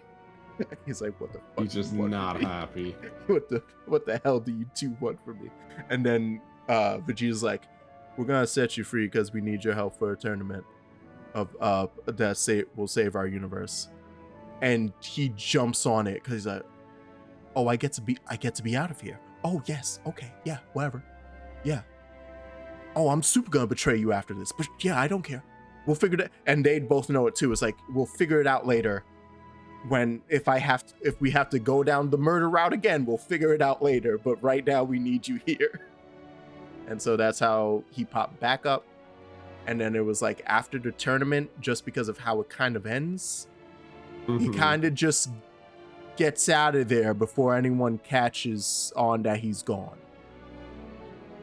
So that's how Frieza's around post Tournament of Power. And he's just hanging out, and they just don't know where he went. Okay. Yeah. In that chapter 87, from what I understand from reading people memeing on it, he does just pop up and wreck shit. Oh yeah, no, I read like a summary because they're just like, yeah, they're like Goku and Vegeta are fighting or something, and then like they're fighting this guy and they're like not winning. Yeah. And then someone pops up and just kills the guy, and everyone's like, yo, who did that? What just happened? And it was fucking Frieza, and everyone's like, oh. Yeah, okay, yeah. So that he was gone, and they were like, shit, we lost him. Where'd he go? Well, he probably won't cause too much trouble because he knows he'll have to deal with us, right?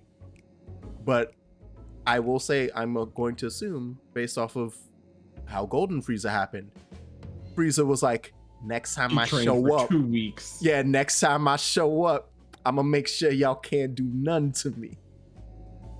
So yeah, he trained for 10 days. Not even the full 2 weeks. He added 3 days on. Oh my god, please.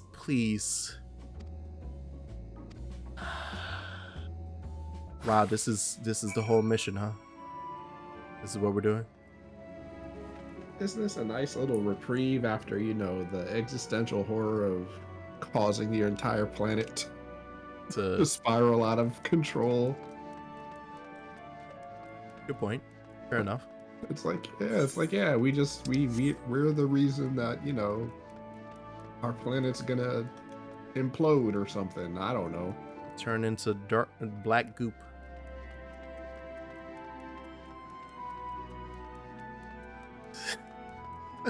I'm just hanging Why out the doing tying? fate while Why the arm ties? I don't understand.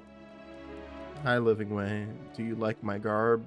I love it. I can tell how much the devs had fun doing this part because they're just like, they picked the most disgusting What doesn't pieces match? of clothing. No, it has to be worse. Those are complementary colors. No, get rid of that. We need change the shade of that brown so it doesn't match as well. I was like, oh, you sons of you assholes. Put it one shade off. Oh no. Oh no, it's all of us. Wait, the pink one. Why do we all have leopard print? The cheetah print. Oh no, wait. Yashola doesn't. It insists that we sample all of it.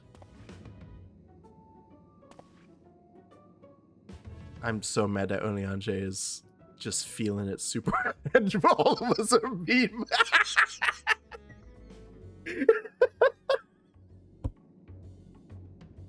I think it's past time we return these clothes. Yeah. Yeah, we should. Yeah. Why did those two lucky bums not get a cheetah print? What's up with that? So confident our garments would meet with your approval. Whatever were we doing wrong? Watcher taught us that in his time, everyone wore the same robes. To do otherwise was against social etiquette. He's wearing a plain white robe. Why, or like light blue? Why did you give us leopard print? You mustn't be so hard on yourself. Should we resort to evacuate the people of Therius, they will most certainly have need of your attire. It's clear you spared no effort in addressing our needs, but you must understand that we're not quite so homogeneous. Speaking for myself, what I wear now better suits my taste, even if it is of inferior make. But there are others whose choices may be influenced by traditions or personal experience.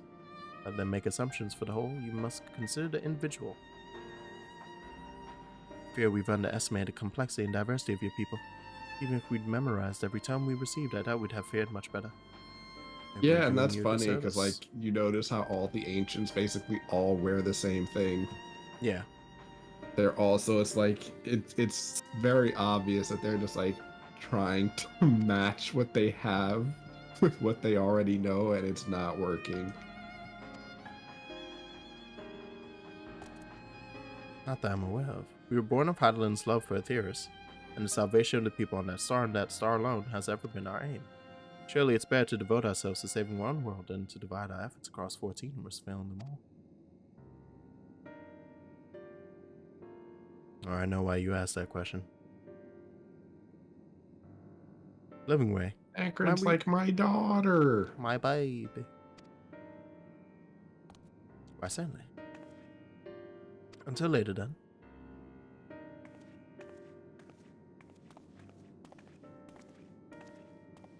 If I may, I should like to accompany thee a while longer. Really?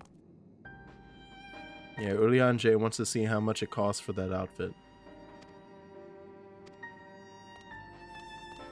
Yeah, hang out with Living Way. There you go, buddy. He's doing good work.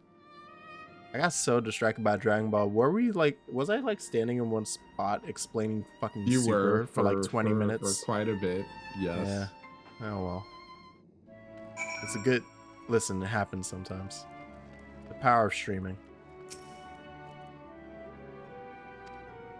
Everyone's been talking about the visitors. I wanted to see what all the fuss was about. I was excited at first, but now I'm worried. What if the people of Therius refuse to come? What if we can't save them? It's clear we've made a mess of things. But wait, still haven't visited the domiciles. Once you see them, you'll understand how wonderful the moon truly is, I'm sure of it. I'll be waiting for you by the teleport near the entrance. Oh, and the name's Growing Way. Okay. I'll take a big-ass room. That I don't mind. Like, listen. If the ceilings are like 20 feet up, yeah, sure. Why not? As long as I don't have to clean them.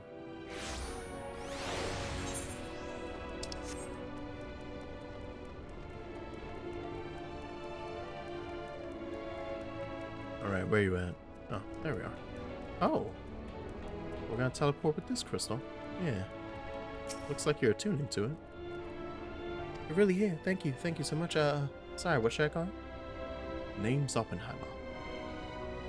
Cracky, even your names are amazing. Well, Jack's house. We'll be using this teleport to enter the residential area whenever you're ready. Yeah.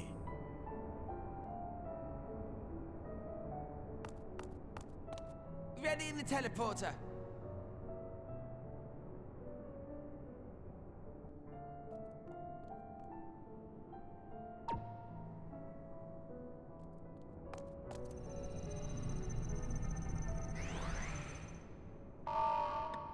Man, I do not know how Verde did this. Holy crap. Like, you have to do so many fates to unlock those, like, cool mounts. Actually, living quarters restricted due to reconstruction. Then where is it? Oh no! Oh, are you sending me to a random... Oh, buddy. I'm right, of course it's all closed because they had to change the ceiling height.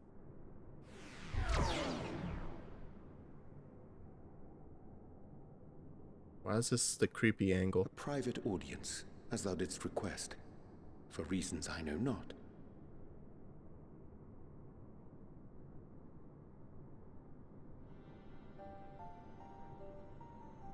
Just a precaution.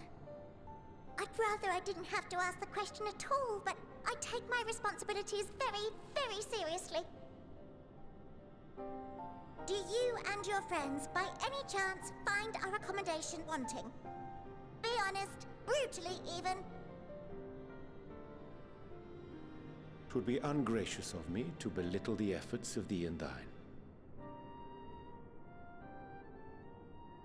Lovely sentiment, really. But the disappointment is writ plain on your comrades' faces. It's all the more frustrating since no one will come out and say what they find wanting.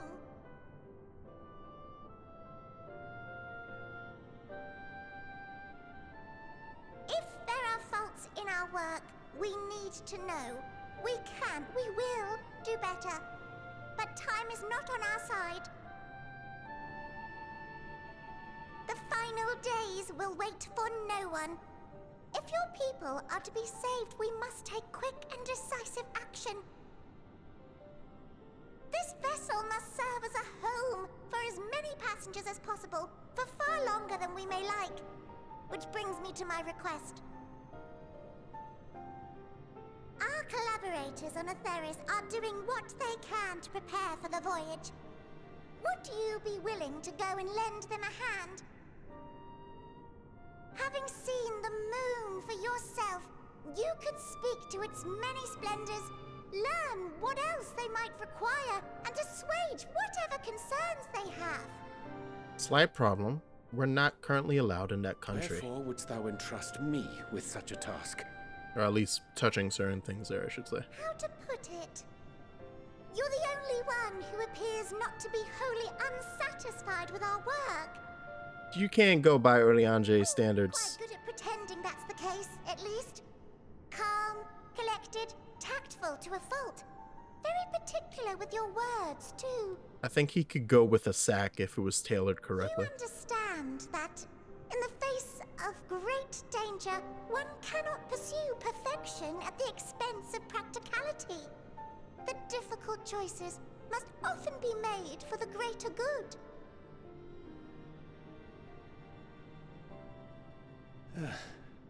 And so fate doth conspire to set my feet upon this path once more.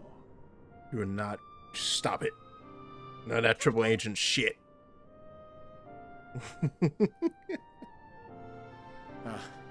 Idle musings. 'Tis no trifle thou dost ask, yet full well do I understand the urgency and necessity.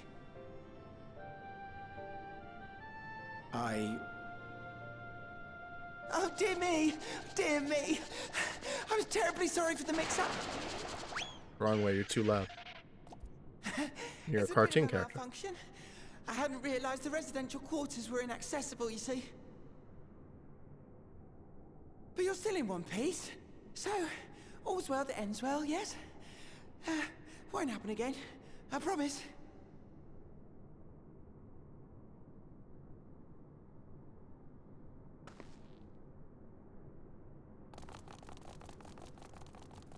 Did they not hear that?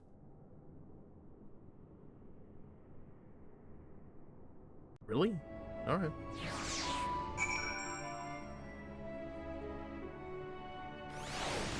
Hey.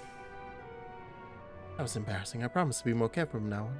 Since the residential cores are closed for now, I've rerouted the teleport to allow travel between floors instead. Hopefully it proves useful. Ooh, yes. Thank you. Put that in my pocket. Yeah.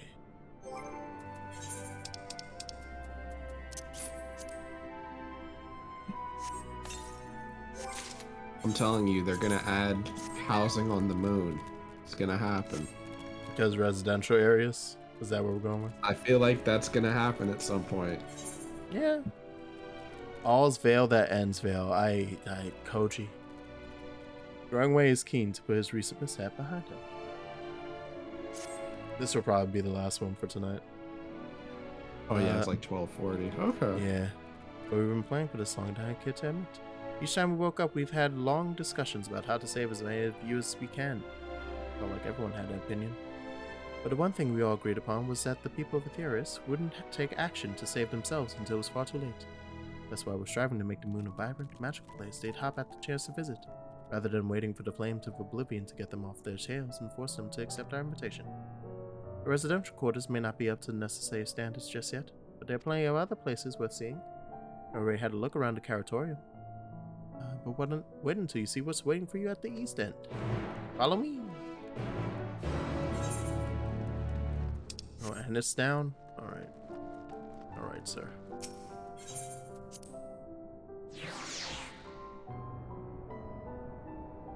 Teleports.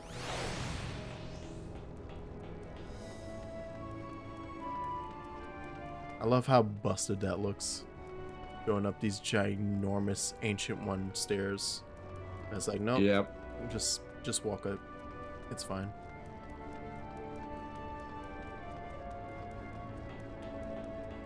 Literally everything here was built for people like 3 times our size, and it's just Yeah. like, well. And I'm on the Alright. taller end. Freaking Lalafels, meanwhile. Jesus. Size of one of their toenails. It was named as such because it's the veil to end all veils. The most beautiful forest you'll ever see. You understand the people of Etheirys enjoy taking leisurely walks through natural spaces and the like. How about we start with a nice stroll to the fountain? This way. I'm so scared to walk through the store. After the clothes and the food, this is either a rather very good replication of a forest, or it's some nightmare shit. And I'm going to be confused how they messed that up. Hello. Oh boy. Well, I saw a big old crystal. Yeah. Oh, reading way. Grinding way. Lord Jesus.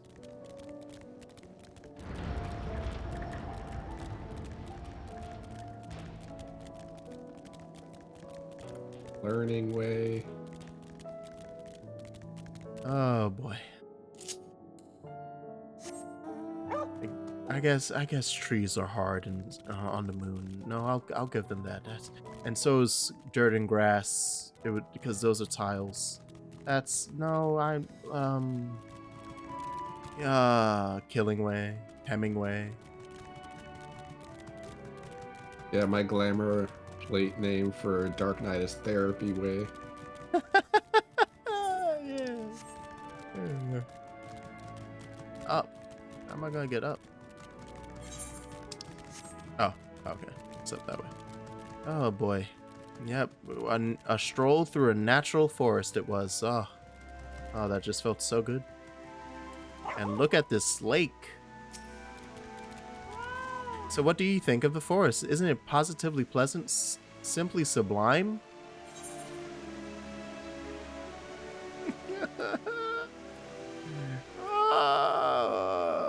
'Tis as transcendent as burying your face in a chickaboos plumage and taking a good long whiff. Yes.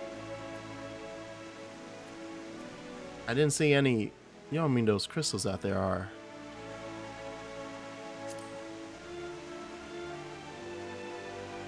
Right you are, our forest is made of crystals and constructs, dotting the landscape as far as the eye can see.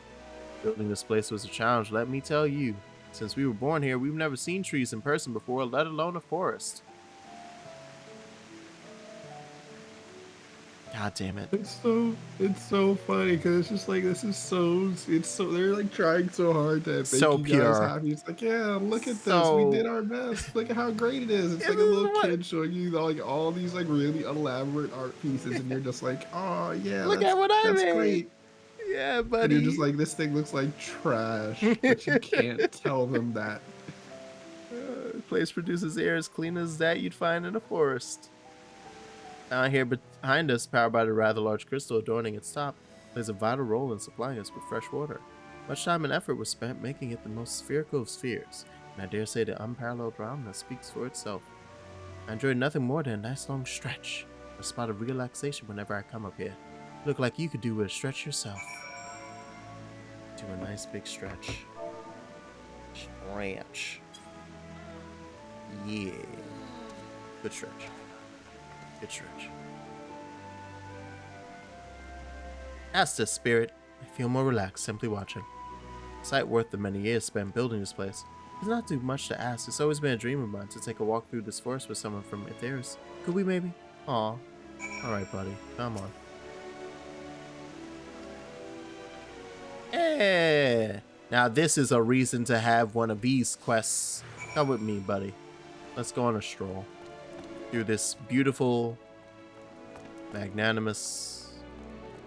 Don't worry, this is gonna be New York in 100 years. You need to stop it. Don't do this to me. Ah, shit. He's right. Yeah. I was thinking, Jax, I could be more helpful to you by teaching you a little about the moon. When we were first created, the moon's sole purpose was to hold Zodiark, and there was absolutely nothing to be found here. Eventually, Hydaelyn gave us our first task, furnish the moon with propulsion systems capable of facilitating travel to other stars. Sounds impressive. I suppose in some respects it is. But it was only possible thanks to all the knowledge Hydaelyn shared with us. We also had a lot of time to get it done. 6,000 years, give it. Thank you. There it is. There's my hard confirm. Although, there still could have been quite a few years between first task and when the moon y'all was set here. But at least I have an idea of like it's been more than 6 millennia. That's a pretty good starting point of how long this shit's been going. Damn, y'all 6,000 years old at minimum. Goddamn. Oh hey. That's a Final Fantasy XIII enemy, but with bunny ears. Or bunny head, I should say. What you got? Can you taste a rainbow crystal? What? No. I'm not sure what it is you do with crystals on Aetheris, but we don't eat them. Certainly not this one. It's possessed of all 6 elements. Yeah, I know. We use crystals like these to maintain the moon's elemental equilibrium. It's worth mentioning, though, that because of Hydaelyn's influence, being the embodiment of tranquility and stasis and all, manipulating the elements here is different than it might be on Aetheris. Conjuring a fire would sooner dry your clothes than singe them, for example. Put simply, the etheric conditions are ill-suited to growth, which is why the surface is mostly barren. Of course, this was all necessary to keep the raging energies of Zodiark in check. Ah, yes, of course, yes. Yes, quite, yes. Come along. This may come as a surprise, but we didn't begin building the habitable areas until after the propulsion systems were ready. Considering how long it took, I wish we'd started sooner. Who would have thought we'd need 4,000 years to make all this? It certainly wasn't work you dare rush. We had to create infrastructure and countless supporting systems, some of which wouldn't be operational until hundreds of years later. And then there was that brief period where our productivity came to a screeching halt, and that bizarre red satellite was sent up from Aetheris. Algon's mischief, I think. We thought maybe some new nefarious actor was colluding with Zodiark. All we could do was stand by and brace ourselves for the worst. Oh, hey, Sage, what's up? That's my cousin Sage. Say hello, everybody. I can't tell you how relieved we were when Hydaelyn informed us of his destruction. Oh yes, there was much joyous humming. God, the hum. The hum is so weird. I'm going to have to look up, like, which Final Fantasy did you just spawn this goddamn sound? This demon voice. Notice anything peculiar about the treetops? Which trees are we talking about? The ones over there? Oh, I'm locked in. I mean, apart from the fact they're massive crystals and not trees. No, yeah, nothing. I'll give you a hint. It's the golden rings emanating from the glowing spheres. Oh! Wait, that's also a tree? Okay. Oh, no, yeah, those. Yes. Uh-huh. Along with the device fixed near the ceiling, they fulfill a role similar to our sun, and do so better, even. Sun and similar celestial objects in the great expanse radiate energy that is harmful to your bodies. These rings shield you from that energy while allowing you to bathe in the perfect amount of sunlight. Any chance y'all could put those on, like, real trees? Maybe? Oh, and if you look closely, you'll see different types of trees have ever so slightly different curvature. Yes, indeed, this forest truly is the greatest. Yeah. Come with me, my bunny lad. We shall learn together.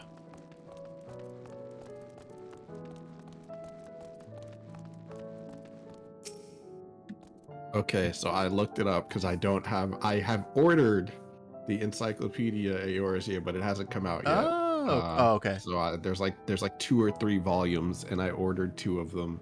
Wait, is it actually the book that Living Way has? You know? That'd be a cute, like, oh yeah. I did not put that together, but it does look like that, I think. Oh, nice. So doing some D&D prep for tomorrow. I'm about to end stream after this. Mm-hmm. And Midgard-Stormer showed up around the first calamity, which was about 6,000 years ago. Roughly. There's no exact time frame because no one kept records then. But that's also, right. I think Midgard-Stormer showed up around that time, and I think they say the Mughals, that's when they showed up as well. Oh! So they say, yeah, like that whole story about them, like with King Mogulmog and like them climbing down from heaven or whatever. Yeah. It's that, like, that might be true. So they might be angels. Actual. You know. All right. That's fine. That's exactly what I need. Remember how I mentioned earlier how the Mughal design freaks me out a little? Good to know. All right. But yeah, so anything before that is just no one really knows how long ago that was. It's like the gray. Just never-ending expanse of, we don't know what happened over there. Something. Ooh. Regular cutscene. But yeah, I'm about to wrap this up after this quest. So yeah. With the exception, eventually she did, and though her power was waning, we were able to speak to them directly for a short while. We shared with them everything we could, including our knowledge of the heavens and the means to travel here to the moon. Oh. How'd that work out? Certainly didn't waste any time with what we taught them. No more than a few years after that, our collaborators found a means to convey messages and supplies to us from down below. With all the letters, books, and other resources they sent, we learned enough to start making more meaningful changes to the moon.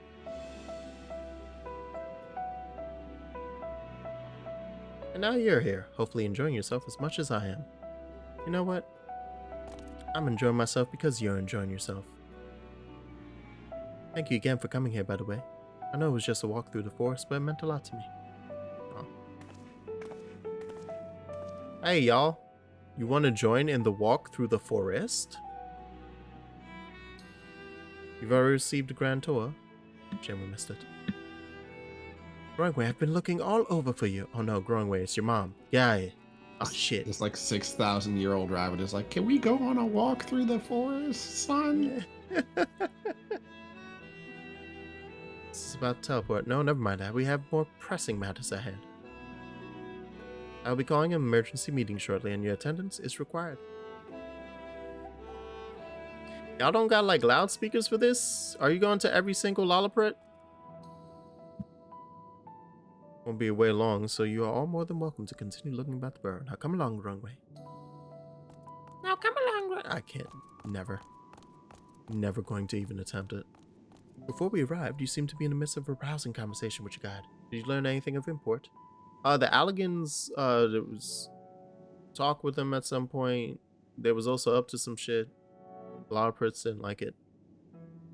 Spent 12,000 years preparing for this. With the appointed hour fast approaching, I can certainly understand their restlessness, but still. Yeah. Imagine being like, okay, we got this in the bag. We've had 12,000 years of prep. Game plan set. Everybody's happy with what we got. Day before the performance. All of it's wrong? All of it. None. Can't wait, but surely we can keep the forest. That's not a forest? That's not even a park? Oh. I'd fall to the ground. I would be the meme of someone being like, I just saw a dude fall to his knees in Walmart. Just me giving up. Yeah, it's like I honestly would just be like, all right, well, I guess that's it, boys. Pack it in. I guess the planet's going to hell. I guess they staying to watch the final days then, because they ain't coming up here to see this. I'm embarrassed. Try not to cry, turn over, cry some more. Exactly. Oh no. It is clear now that difficult decisions lie ahead of us. Preparation for the evacuation of Theris is indeed crucial, but I am not yet willing to forsake our world and its reflections. I trust I am not alone in my reticence. Well, what's your thing gonna be? Of course. Oh no, when it's a picture of Urian Shade and he's back to old tricks. Oh, he's gonna do some dumb shit next time on Dragon Ball Z. Yeah, I wasted 20 whole ass minutes. That would have been a good thing to end on if I wasn't too busy talking about dumb Dragon Ball bullshit. Ah, god damn it. Ah, you done fucked it up again. Alright. But yeah, thanks for hanging out. Thanks for playing with me and being in the Discord chat today, second. No problem. You're making pretty good progress. Yeah. So, yeah, this is basically just like a little reprieve and like information dump because I needed it. It was necessary after the trial.